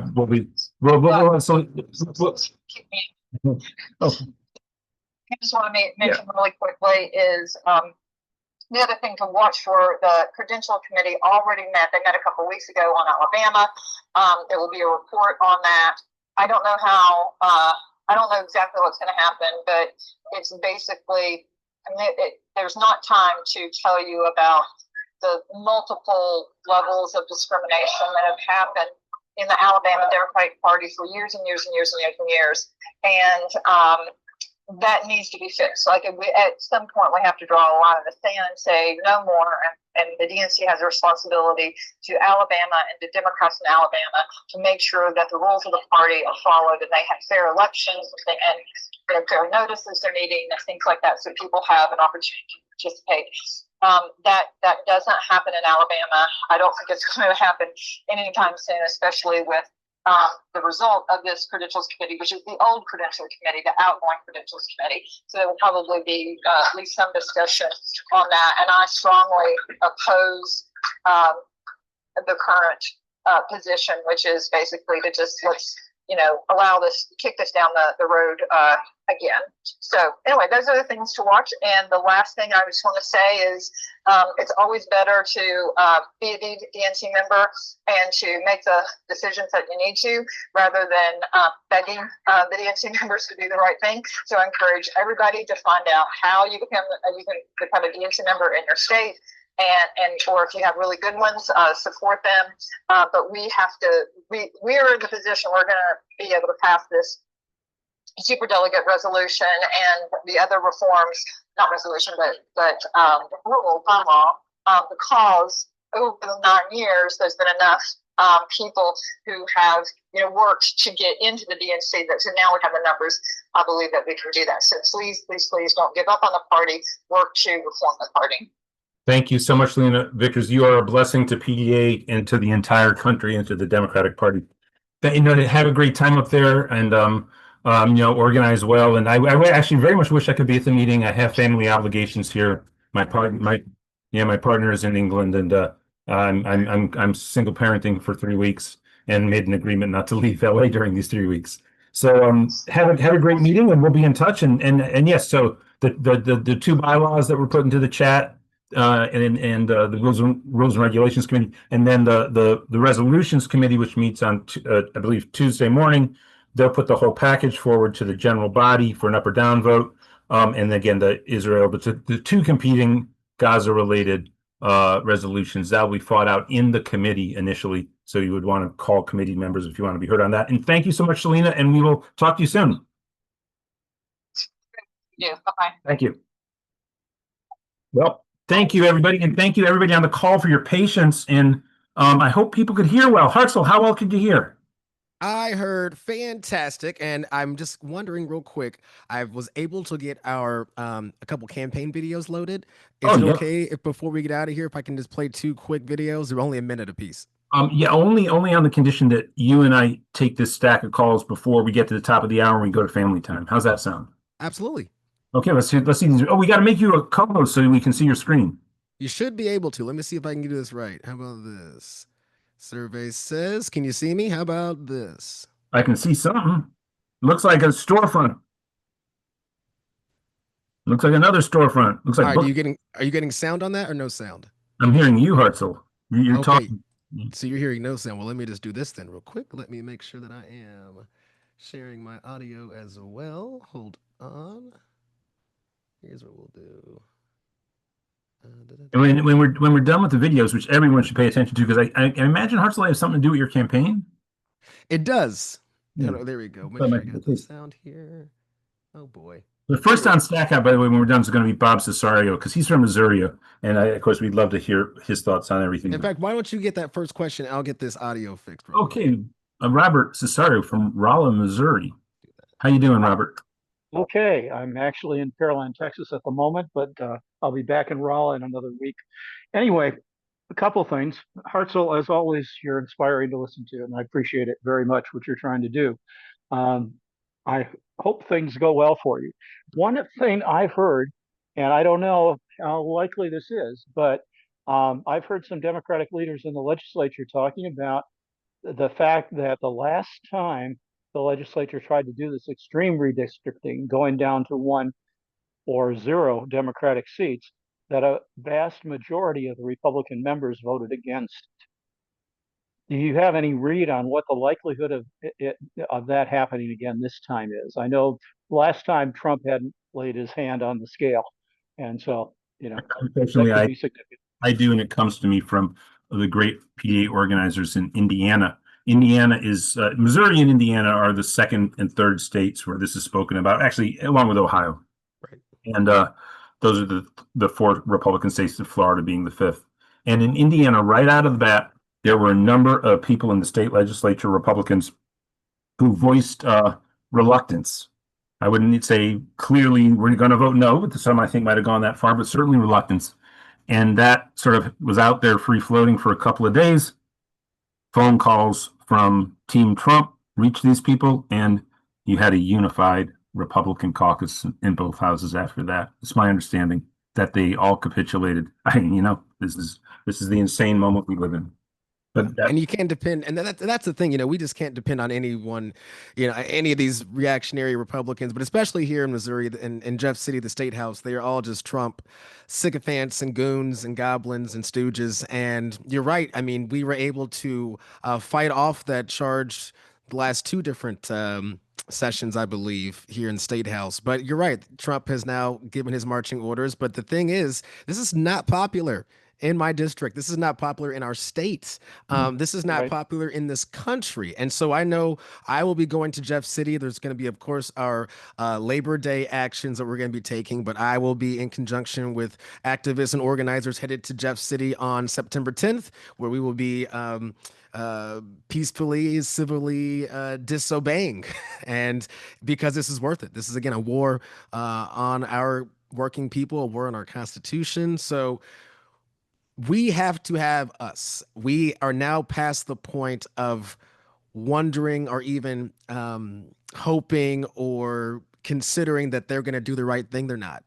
They're not. No one's going to save us. We have to save ourselves. So we're going to force the issue. And I know a lot of groups, we have different plans set if certain outcomes happen or don't happen. But this one's on us, my friend. This one's on us, and we're going to have to fight it every step. And actually, I believe I've got the video rule queued up. I've got sound. Let's do this in 3, 2. This is Missouri's 5th congressional district. We got sound, Alan? Yep. Did we have sound? Okay, perfect. You did. I had muted me, but yeah, you got sound. Here we go. This is Missouri's 5th congressional district. Generations fought for the right to vote here. Now, politicians in Jefferson City are trying to erase us from the map. Trump's allies in the state legislature are pushing a plan to slice up our communities, weaken our voice, and take away the representation that we fought for since the civil rights era. And the people in power, who should be leading this fight, aren't moving with the urgency that this moment demands. That's why I'm launching a petition to stop this plan, and why we're doing events in every corner of our district. We are going to give power back to the people who need it the most and fight against politicians who've never represented us. So join us as we send a clear message to Jefferson City and Donald Trump that Missouri's 5th will not be erased. If we let them divide us, then we're going to be silenced for generations to come. And that's why my campaign is fighting back. Sign our petition to stop the Missouri gerrymander. Join us in person, virtual. Let's show the Republicans in Jeff City and Donald Trump that we won't be erased. Rock and roll. Love it. There you go. That's us. So, again, we've got the link, I believe, that is set in the chat, and we would love your support, my friends. We need all the help we can get, but there's a path. There's a real path, and I'm excited. And the path is created because of us. Like on this, I'm not even kidding. PDA has helped me create this path because I have a vision that I can propose to walk with our folks with because of PDA. And I can listen to our folks and offer my ideas because I got that wisdom from folks like you on this call. So I love you and I appreciate you. I don't know. Let's see. Is this one going to work? Oh, you just saw that video. Let's see if I got one last campaign video. This is going to be the one that sends us to Family Time Inspired. How about that? Can we do that, Alan Minsky? Well, we're going to hold time until 3 o'clock, but it's going to be you and me talking to the people and asking people to donate to the split donation that is right in the chat right now. Let's see the second video, though. I like the first one a lot. Here we go. This used to be my great-grandmother's home. It was more than just wood and brick. It was front porch wisdom, Sunday dinners, and a place where we learned what love and community meant. 4 generations were rooted right here, and now it's gone. My community, like so many, wasn't abandoned by accident. They were targeted, and they were left behind on purpose. But you see, Kansas City has never waited for permission to fight back. We organized in the same neighborhoods where they redlined. We built resistance from church basements to jazz halls. I'm running for Congress because we deserve better. Housing and health care, they are human rights, not a privilege. And peace should start from home and should guide us abroad. My friends, we are building a movement powered by the working class, our neighbors, organizers, truth tellers, not corporate PACs, not real estate money. I'm Hartzell, and Kansas City raised me, and I believe that we will win.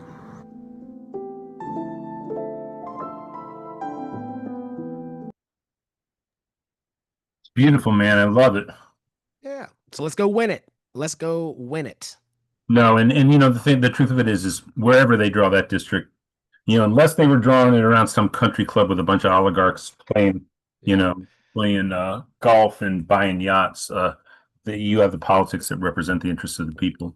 So I would be much more worried if I was not an organizer and an activist in this space for years, my entire career. Because if I wasn't, let the name recognition, you throw that in the trash. If I wasn't an organizer, then this would be a fool's errand. But I know I walk with our folks, and so I think we're gonna walk to DC. There we go. I love it. And let's take this stack now, and let's Yep. start with Shlomo Orr. Please unmute, Shlomo. A quick question. How about a resolution to stop the famine in Gaza? And what do you think about this, the connection between the direct line between Gaza and the National Guard in the streets of our cities and ICE too? I see a direct connection, and I think the more the Democrats will oppose the genocide in Gaza, the better it is for the Democrats. I think the people are very hot on this, so don't miss it. Yeah, I mean, I've been quite myself, and then PDA as well, in our support for Resolution 18, introduced by a young, I believe, 26-year-old member of the DNC from Florida. And there've been a number of good articles about this, and so we put out a press release in support of that. And we do not support the chair's resolution, which is number 3, which just reiterates pretty much the Biden administration's position towards Israel and Palestine. So Resolution 18, by the way, in the document, they don't quite have the exact words for Resolution 18, because Resolution 18 actually lists the 27 U.S. Democratic senators who now endorse not sending more weapons, stopping the sending of weapons to Israel. So it's a powerfully drafted resolution. 18. I think Selina and Jim Zogby, who I mentioned earlier, know the people who are on the resolutions committee. They can sort of count the votes in a way that I'm not able to, because I don't know that pool of people like they do. And they both seem to be quite confident that this won't be passed by the resolutions committee. I'm hoping it will. We know there's been a significant change in sentiment among Democratic voters across the country. So yes, Shlomo, absolutely, I agree with you. And yes, of course, I see a strong relationship, not directly causal, between the arms troops in America and what's happening in Gaza. But I would argue that it is absolutely causal, my friend. 1000%. Well, No, let me explain to you why. And I really appreciate the question, and I'll keep it brief. I to answer your question, my friend, I think that our struggles with the Palestinian people, I think our liberation struggle is one that's intertwined, right? Absolutely. You know, I say this all the time in my district in Kansas City, Missouri. You know, no one's free until we're all free. Just as much as I think eviction in Kansas City is an act of violence, I think that standing on supporting a genocide that's going to blow up the homes of our folks overseas, I think is also unacceptable. Just as much as unacceptable to see one of my neighbors get evicted from their home. You know, we fight for Medicare for all and universal health care here, you know, but we can't support a genocide that has destroyed all of Gaza's health system. You know, like our destinies are absolutely intertwined. And also, I think you're absolutely right that there is a causality between the arms and weapons and then also what we're seeing in our cities. You know, where do you think that these weapons are being tested? Where do you think that this equipment is being manufactured? Where do you think, hold on, I'm almost done. Where do you think that, the same folks who are profiting, the defense contractors, right? All those things that are being deployed and used in Gaza are coming here overseas. You know, those same spy techniques and technologies are going to be used here. So yes, and I also believe that, and these were studies that were shown, for folks who did not vote in the last 2024 election, the overwhelming issue that kept people home, over 30, I think closer to 40%, 39, something like that percent, their issue was the genocide in Gaza. So yes, I hate to say it as a winning issue, because that's disgusting, because we're talking about hundreds of thousands of folks who have been murdered. But I think everything you're saying, my friend, is correct. And yeah, I would even argue that there is a causality there. And the monster comes for us all eventually. Yeah, I think actually the reason I said what I said, though, is because it speaks to how problematic the policies of the Democratic Party have been. Oh, absolutely. Yeah, there's a hypocrisy there that you can't square it. You know, it's how do you square that? You know. Yeah, well, hear me out though, because we're two radio hosts and we're going to want to talk over each other. I don't want to hear that. So here's the thing. one set of actions there was a bipartisan consensus on until recently, which is the absolute inhumane slaughter and destruction of the Palestinian people in Gaza. And whereas we know that the contemporary Democratic Party, and the fact that until recently, the Republican Party of Mitt Romney and John McCain and all those guys, they were going to put federal troops into our cities. So this is where, as much we disagree with so much about some recent Democratic Party policies, and many respects, Israel was one of the worst outstanding leftovers from the era of colonial settler state logic that was prevalent in the United States till not that recently in other cases. But anyway, that's something that the Democratic Party joined the Republican Party with, whereas Trump is a constitutively different a beast than what we've seen from the Republican Party in recent iterations and the Democratic Party in terms of the domestic oppression we're seeing. So I do think this is an escalation, and certainly the Gaza situation is certainly the moral crisis point of our time. It's a slaughter going on. The United States is directly related to its continuation because of the arms trade and the alliance. But at the very same time, as much as there's been all these problems with the constitutional republic of the United States of America, the destruction of it and it turning into a fascist state would be one of the great crimes against history. And also big money in politics. Big money in politics is also involved in that. Marion Adelson gave Trump $200 million to erase Gaza, and that's exactly what he's doing. This is all intertwined, and it's so tragic, and that's why we got to fight it. Yeah. Certainly the money in politics is why that resolutions committee is not likely to do the absolutely clear moral and ethical thing, and anyway, okay, thank you. Susan Arnett, you are up. Please unmute.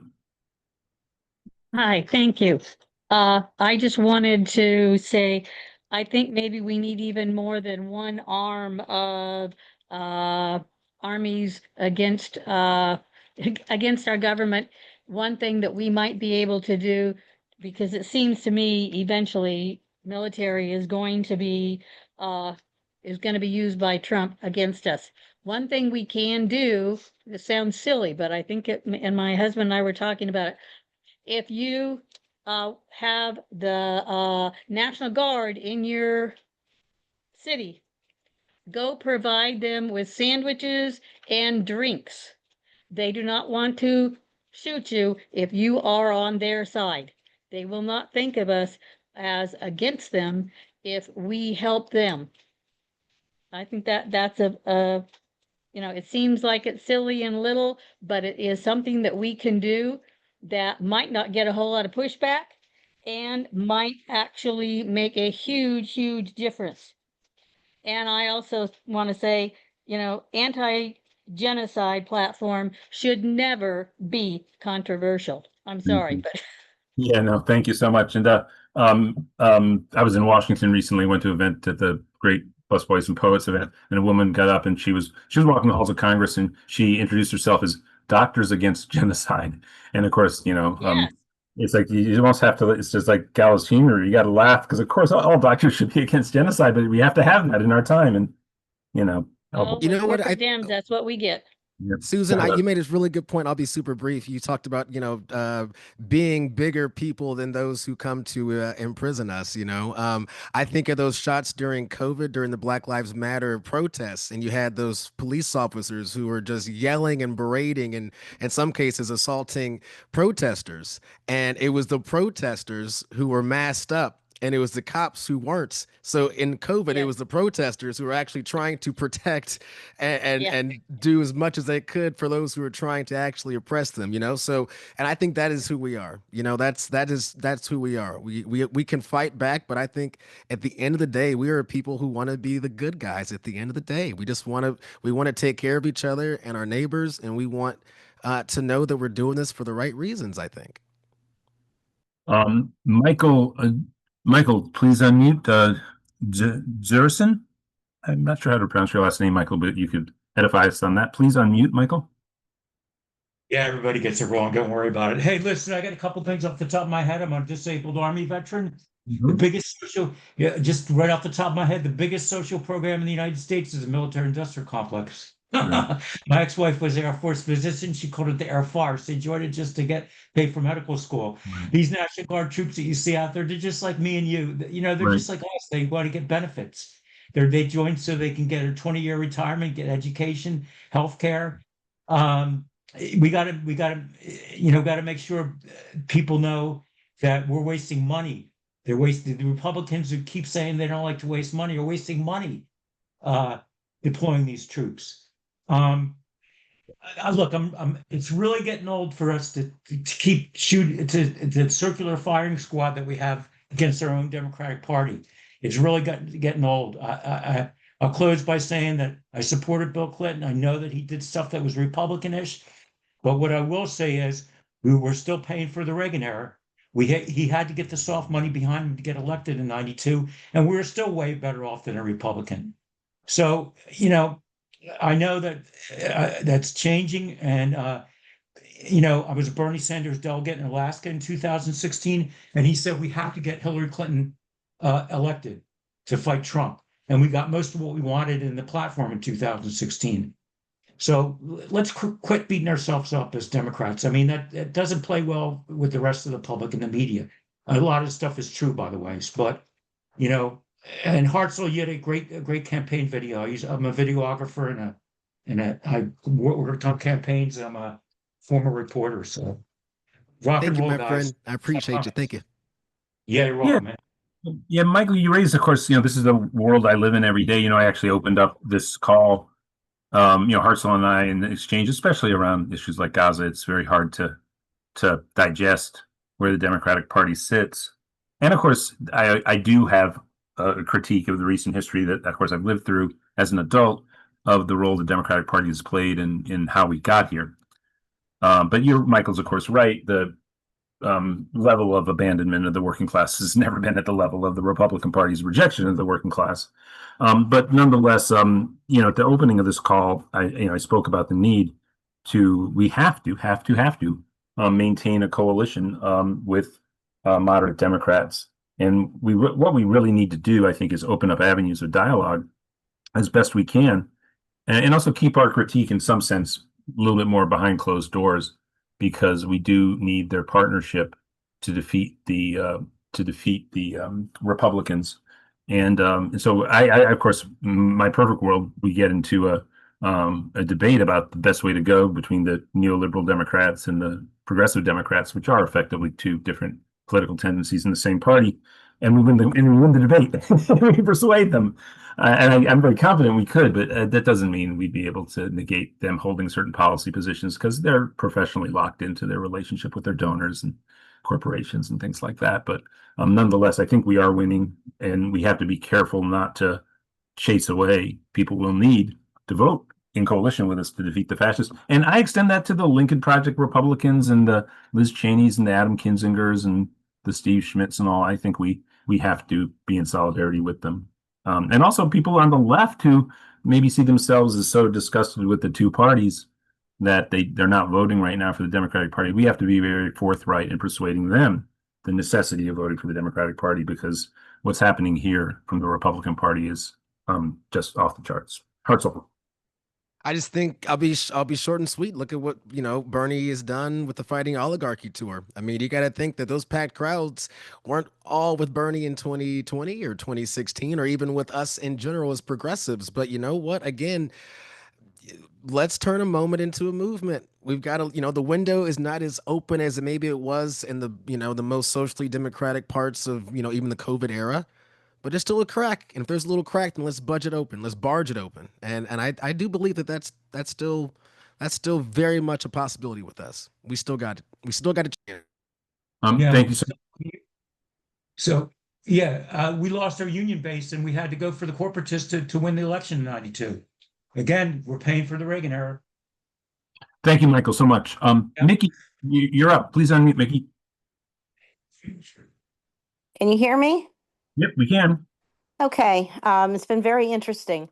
The unions, we're trying to woo all of the unions to support us to defeat Trump and the fascists. But what am I hearing? That the automobile manufacturers are are supporting Trump. And what am I hearing? That the Democratic registrations are significantly down now. What are we doing about getting out there and getting registrations immediately to Democrats? And are we reaching out to college kids everywhere? They're all going to go away to school in the next week, or they've already started.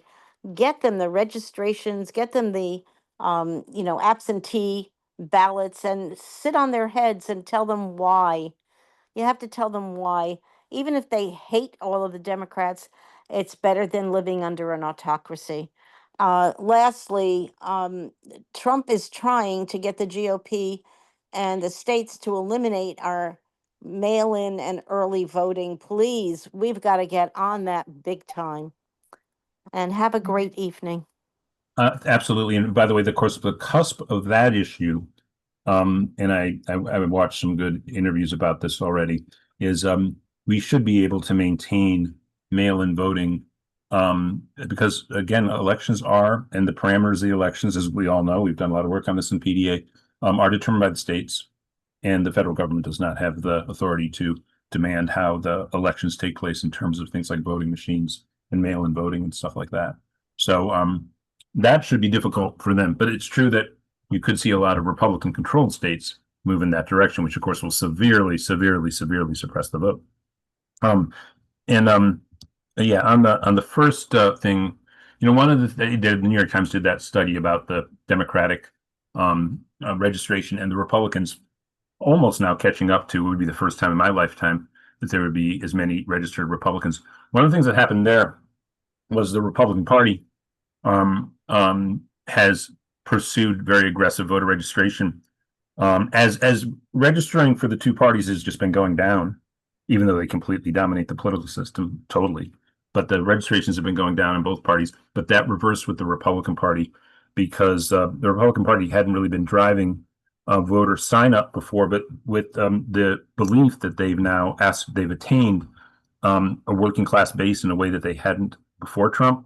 They in all of the Trumpian, the 2020 election cycles going forward, the Republicans have pursued voter registration. In fact, they did a lot of it during the summer of 2020 when Democrats were not signing anybody up because of COVID.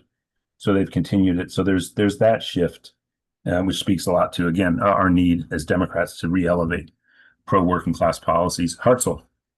It just comes back down to resources, my friend. I mean, it's so unfortunate, and it sucks that so much of this is so dependent on financial resources, so that our candidates are funded, so that our organizations, so that our initiatives. I mean, there's so many good folks doing good work, and just either aren't getting acknowledged, or just it has to fizzle out because it just is not financially viable. And the right, listen, I mean, they've got more money than us.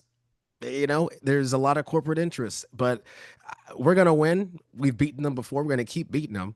But it doesn't mean that, from the starting point to the finish line, we're going to win. But that in between's tough. And so we just need it. We have to keep each other going in that in between. John Stofko, please unmute. Well, my name's John Stofko, and I was wondering if you guys if you could talk more about the Kilmer Abrego Garcia, about his trip that they wanted something to Uganda or something. Well, that sounds like they're pulling that out of the biography of Zohran Mamdani, maybe just to taunt Mamdani. But I thought he was ordered to be released. I haven't seen headlines today about it. Hartzell, have you followed today's news? Yeah, so that's now what's in the news. I know he was ordered to be released, but yeah, the Trump administration is Uganda, and I believe also maybe another spot they were talking about deporting him. Yes, and again, this is just, even without knowing the details, this is fascism, folks. This is where there's no due process. There is completely disregarding the rule of law of the Supreme Court. Was it Andrew Jackson that said, the law, if they can, let them enforce it or something like that, and so and again, the cruelty is the point. The hold up in the court is the point. I mean, this is fascism, folks. I mean, I know we maybe have spent too much time debating vocabulary, but this is authoritarian. This is war. These are all the things. And dark times. Dark times. It is. Thank you, John. Larry, please unmute. And Larry Holt, however, again, I'm tough with people's last names and pronunciations, but Larry, please unmute. Hey, how are you? Good. We can hear you. It's Hool. Thank you. Thank you. Okay, a couple of things is that I really believe that we should have representation that's fair, like in Missouri, where I live, where 40% of the people voted for Kamala Harris and for Democrats. The congressional breakdown should also be 40%. But if you look at California and Massachusetts, they have about 40% voting for Trump, and they do not have 40% of the congressional seats in either of those two states, where in fact Massachusetts doesn't have one Republican. Right. That's highly concerning. We're not on the moral high ground if that's what we claim. My second point is this, is that I'm all in on protecting the Palestinian people. Their leadership has been condemned by the Arab League, and they also are very problematic to my people, the LGBTQIA plus people. Being a gay person in Palestine, in Gaza, is not being open and proud and ahead of that is not a way for survival. They will kill you. Yeah, I appreciate that. There is dual governance in Palestine between Gaza and the Palestinian Authority. I'm not sure what the Palestinian Authority's policies are towards the LGBT plus community, but I would not be surprised if they were not as harsh as the Hamas's position. But I would just separate out, the right of people not to be slaughtered, and of course, a full-on support for the LGBTQ plus community everywhere around the world. But both of those, I think, are just are very much foundational to my beliefs as a person, and especially as I engage as politics and have a voice in politics and even a leadership role.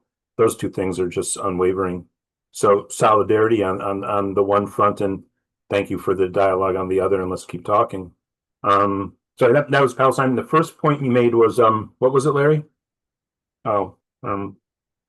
Hartzell, what was his first point? Yeah, it was an excellent point, if we're being honest with you. It's the point that I believe Senator Nina Turner has been making often about, the moral high ground. Is it really a great idea that, Gavin Newsom is playing in the same sort of tactics or wading into that, and I think it's a really... No, but there's one thing Larry's mistaken about.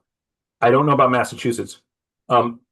California does not have gerrymandered districts. We have districts that are drafted to be neutral, and it's done by what is assessed by political scientists to be basically a neutral computer program that draws California's maps. There are a number of states in the country that do that, and I think they're all controlled by the Democratic Party. So the idea that the Democrats do not advocate for that is largely untrue. In fact, in Congress, bills have been introduced calling for that across the entire country. They get no Republican votes. They get majority Democratic votes. I don't know if they get universal Democratic votes. Massachusetts, I don't know well enough, but I don't think those are gerrymandered districts. I think one of the things you get is when you have states that are 65-35, it was clear in California a few election cycles ago after 2018, which actually was the high watermark for the number of congressional districts held by the Democratic Party in California. I know this because we lost seats in 2020, 2022, and we've not made them back up since 2018. And there were 53 seats as opposed to 52. And it was such an incredible Democratic set of victories with these non-gerrymandered maps that it was, I think somebody said arithmetically, it was like 48-5 maybe then, or 45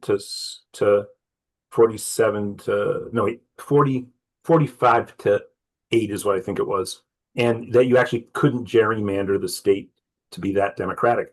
So if you don't gerrymander and you have a sizable majority, you can actually produce more exaggerated results than trying to gerrymander a state. And that happened because of the huge swing to the Democrats in 2018. And I think Massachusetts is just more of the same. You have a 65-35 state. They cut it up geographically along 9 districts. And at no point does that produce a Republican majority district.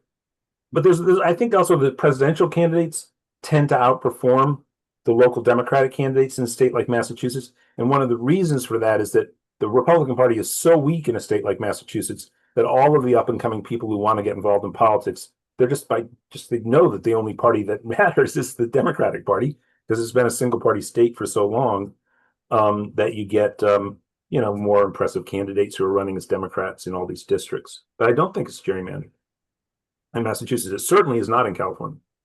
So there's no loss of moral high ground there. It's just a product of them being very, very, very heavily Democratic states. I'd like to go to Lynn before we go, and then we'll have Hartzell's final thoughts, and we'll go to family time. So Lynn, please unmute. Yes, I just want to congratulate Hartzell on his delivery of the phrase, the rent's too damn high. He does that very effectively, and I would like to add one more thing that I hope would go viral. After you say the rent is too damn high, one more thing, the pay is too damn low. Yeah. That's it. Thank you. Thank you, Lynn. And Lynn is amazing. Writing that down as we speak, Lynn. Thank you so much. It's brilliant. Lynn does great organizing out here in Southern California. Hey, since that was so quick, and maybe if you want to be quick too, Catherine, you're up, and then we're going to have Hartzell's final thoughts, and then over to Mike Fox for family time, and we'll continue to go through the stack. Catherine, you're up. Hey, thanks so much, and want to say hello to Hartzell, a fellow person on the trail. I'm on the trail for the Senate in South Carolina, U.S. Senate. Congratulations. Yeah, so looking to see you out there. But wanted to thank you for having Selina on. And I think the thing that's important is that most of the what we would call rank and file Dems don't know anything about, any of these. Some of them don't even know this meeting is happening this week. Right. I did some coverage that about the vote of the Israel arm embargo and so forth. I wish there was a way, and maybe all of us can do that in our own states, to reach out to as many Democrats as we can to say, hey, did you know that this is happening? Why don't you, this is the person who is representing us, and make sure that they know how you feel about it.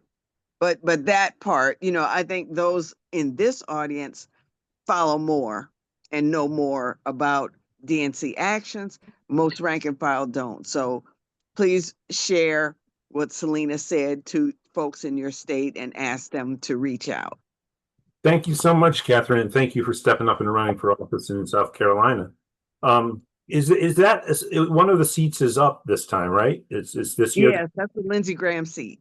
Right. And what are the rumors about him? Is there some MAGA guys challenging him in the primary, right? Oh, yes. So that we had one of our lieutenant governors, Andre Bauer, who was challenging him, but he decided to resign and spend time with his family. So I don't know who got to him. But there are three other people. One is Paul Dance, who's the author of Project 2025. And so, yes. When is the Democratic primary down there? Is it June 9th? June 9th. Well, we'll be in touch. Thank you for joining our call, and thank you again, especially for stepping up and running. And may I see you up on Capitol Hill as a U.S. Senator in in January of 2027, I suppose. Yeah. Yes. So we're going to do our best, and I did send you all an email about the endorsement process. So yes, I'd definitely like to be a part of that consideration. Oh, we will make sure that happens. Sorry, we are just finishing up our questionnaire. We finished up our House questionnaire, and we'll get our Senate questionnaire tightened up really soon. They're pretty much parallel documents, but there's some things that change. We do our questionnaire, just so you know, and everybody else should know on the call, by asking the candidate's stance on actually existing bills up on Capitol Hill. And so look forward for that, and we'll be in touch, and we'll pursue engaging our members in South Carolina around the people who are stepping up to run, for federal offices, obviously the House offices and the Senate office. So thank you. All right. Thank you. Thank you. And with that, I want to encourage everybody who is on Stack to stay on Stack. But I'm going to hand it off to Michael Fox in a second, and we're going to go to family time. But first, Hartzell Gray, while we're still recording, your final thoughts for the day.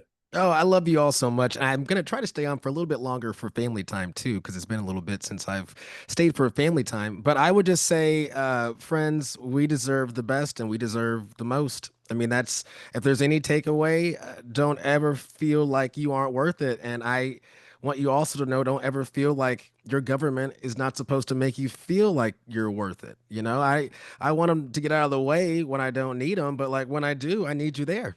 And I don't think that's not a bad thing to say. In fact, it's what's always been ours. And so if you believe in that message, I know we all believe that message. But I need your support for that message. Because this is a tough thing we're doing. Regardless of where these maps end up, we're gonna win this. No doubt about it. But things are tough. Listen, this big money in politics is crazy. What I've learned, my friend, what used to be intellectual exercises with us on these calls, I am seeing firsthand, and it's crazy. But it's also for me more reassuring, more validating on the morals that not just I stand on, that we all stand for on this call. We don't take corporate money because we're not bought and sold. You know, we're not going to take more money from fossil fuels or from foreign interest or insert folks who would do us harm. You know, we're not going to sell out to that. And so as difficult as this world is, and I so thank you all for all the donations, and I ask for even more, but just know that you all are incredible and we're going to win it. This arena is ours, and don't let anybody think that we can't take up that space. So please contribute to Hartzell's campaign through a split with PDA. Absolutely. Do everything we possibly can to support the campaign as well. And I'll never forget, for the rest of my life, the very first endorsement I ever had as a congressional candidate was from Progressive Democrats of America. So, the places will go, but it all started right here on a PDA town hall. I love it. It's beautiful. Yeah, and you know, Hartzell was a national coordinator for Young Progressive Democrats of America as a candidate, live candidate. He sort of is now that in on a sabbatical, as it were, or taking time off from that, but he still holds the position. But Kendall Lavinia is going to step in as the brilliance, Kendall Lavinia. Yeah. And so, you know, the point about donating right now is probably as or maybe more important than anything. We have this election cycle coming up. We have gerrymandered districts in these states that are crazy. They already were gerrymandered, most of them before anyway. But we need to elevate voices like Hartzell, because this is going to be a national. The U.S. House of Representatives is a national election every 2 years, and we need the kind of hopeful vision that Hartzell always paints. And to, you know, cite the things that people care about in the context of how they want to live their lives, making it very real and palpable they're just tangible for people. It's Hartzell speaks in a way that very much relates to people's frustration, but also their hopes and what they believe is possible and achievable readily through the kinds of policies that Hartzell explains. And as he explains them, you can feel the hope. So, you know, give what you can to Hartzell. It's so important to have his voice really be one of the major voices in campaigns throughout the coming months, throughout the rest of 2025 and into 2026, until he wins the Democratic nomination for the U.S. House in whatever district number he's running in Missouri. It might be the 5th, might be a different number, and then wins the general election, whether in the district as it's drawn right now, or the one that will be introduced in the Missouri legislature in the next few days. So, Hartzell, you're the greatest. Thank you so much. Want to thank Selina. Love and appreciate y'all. September 10th, that's the day to circle on your calendar. September 10th is when all this shenanigans could be going down. So September 10th, Jeff City, all eyes on the capital of Missouri. There we go. And of course, Hartzell's going to stay on with Mike Fox and answer your questions and be in dialogue with you during family time. I will not. I woke up at 6 a.m., but at least my soccer team won that game, which is great. And it's I saw that. Congratulations. I know, it's great. And the air conditioning is very hot here in LA. Doesn't really reach this room. So they're going to hand you off to Mike Fox and Hartzell Gray. I want to thank Selina Vickers. I want to thank Hartzell Gray again. And of course, I want to thank Vice President of the Chicago Teachers Union, Jackson, who joined us at the top of the call. And thank you all. And there's a bow and ribbon on for you. See you next week on PDA's Town Hall on Sunday.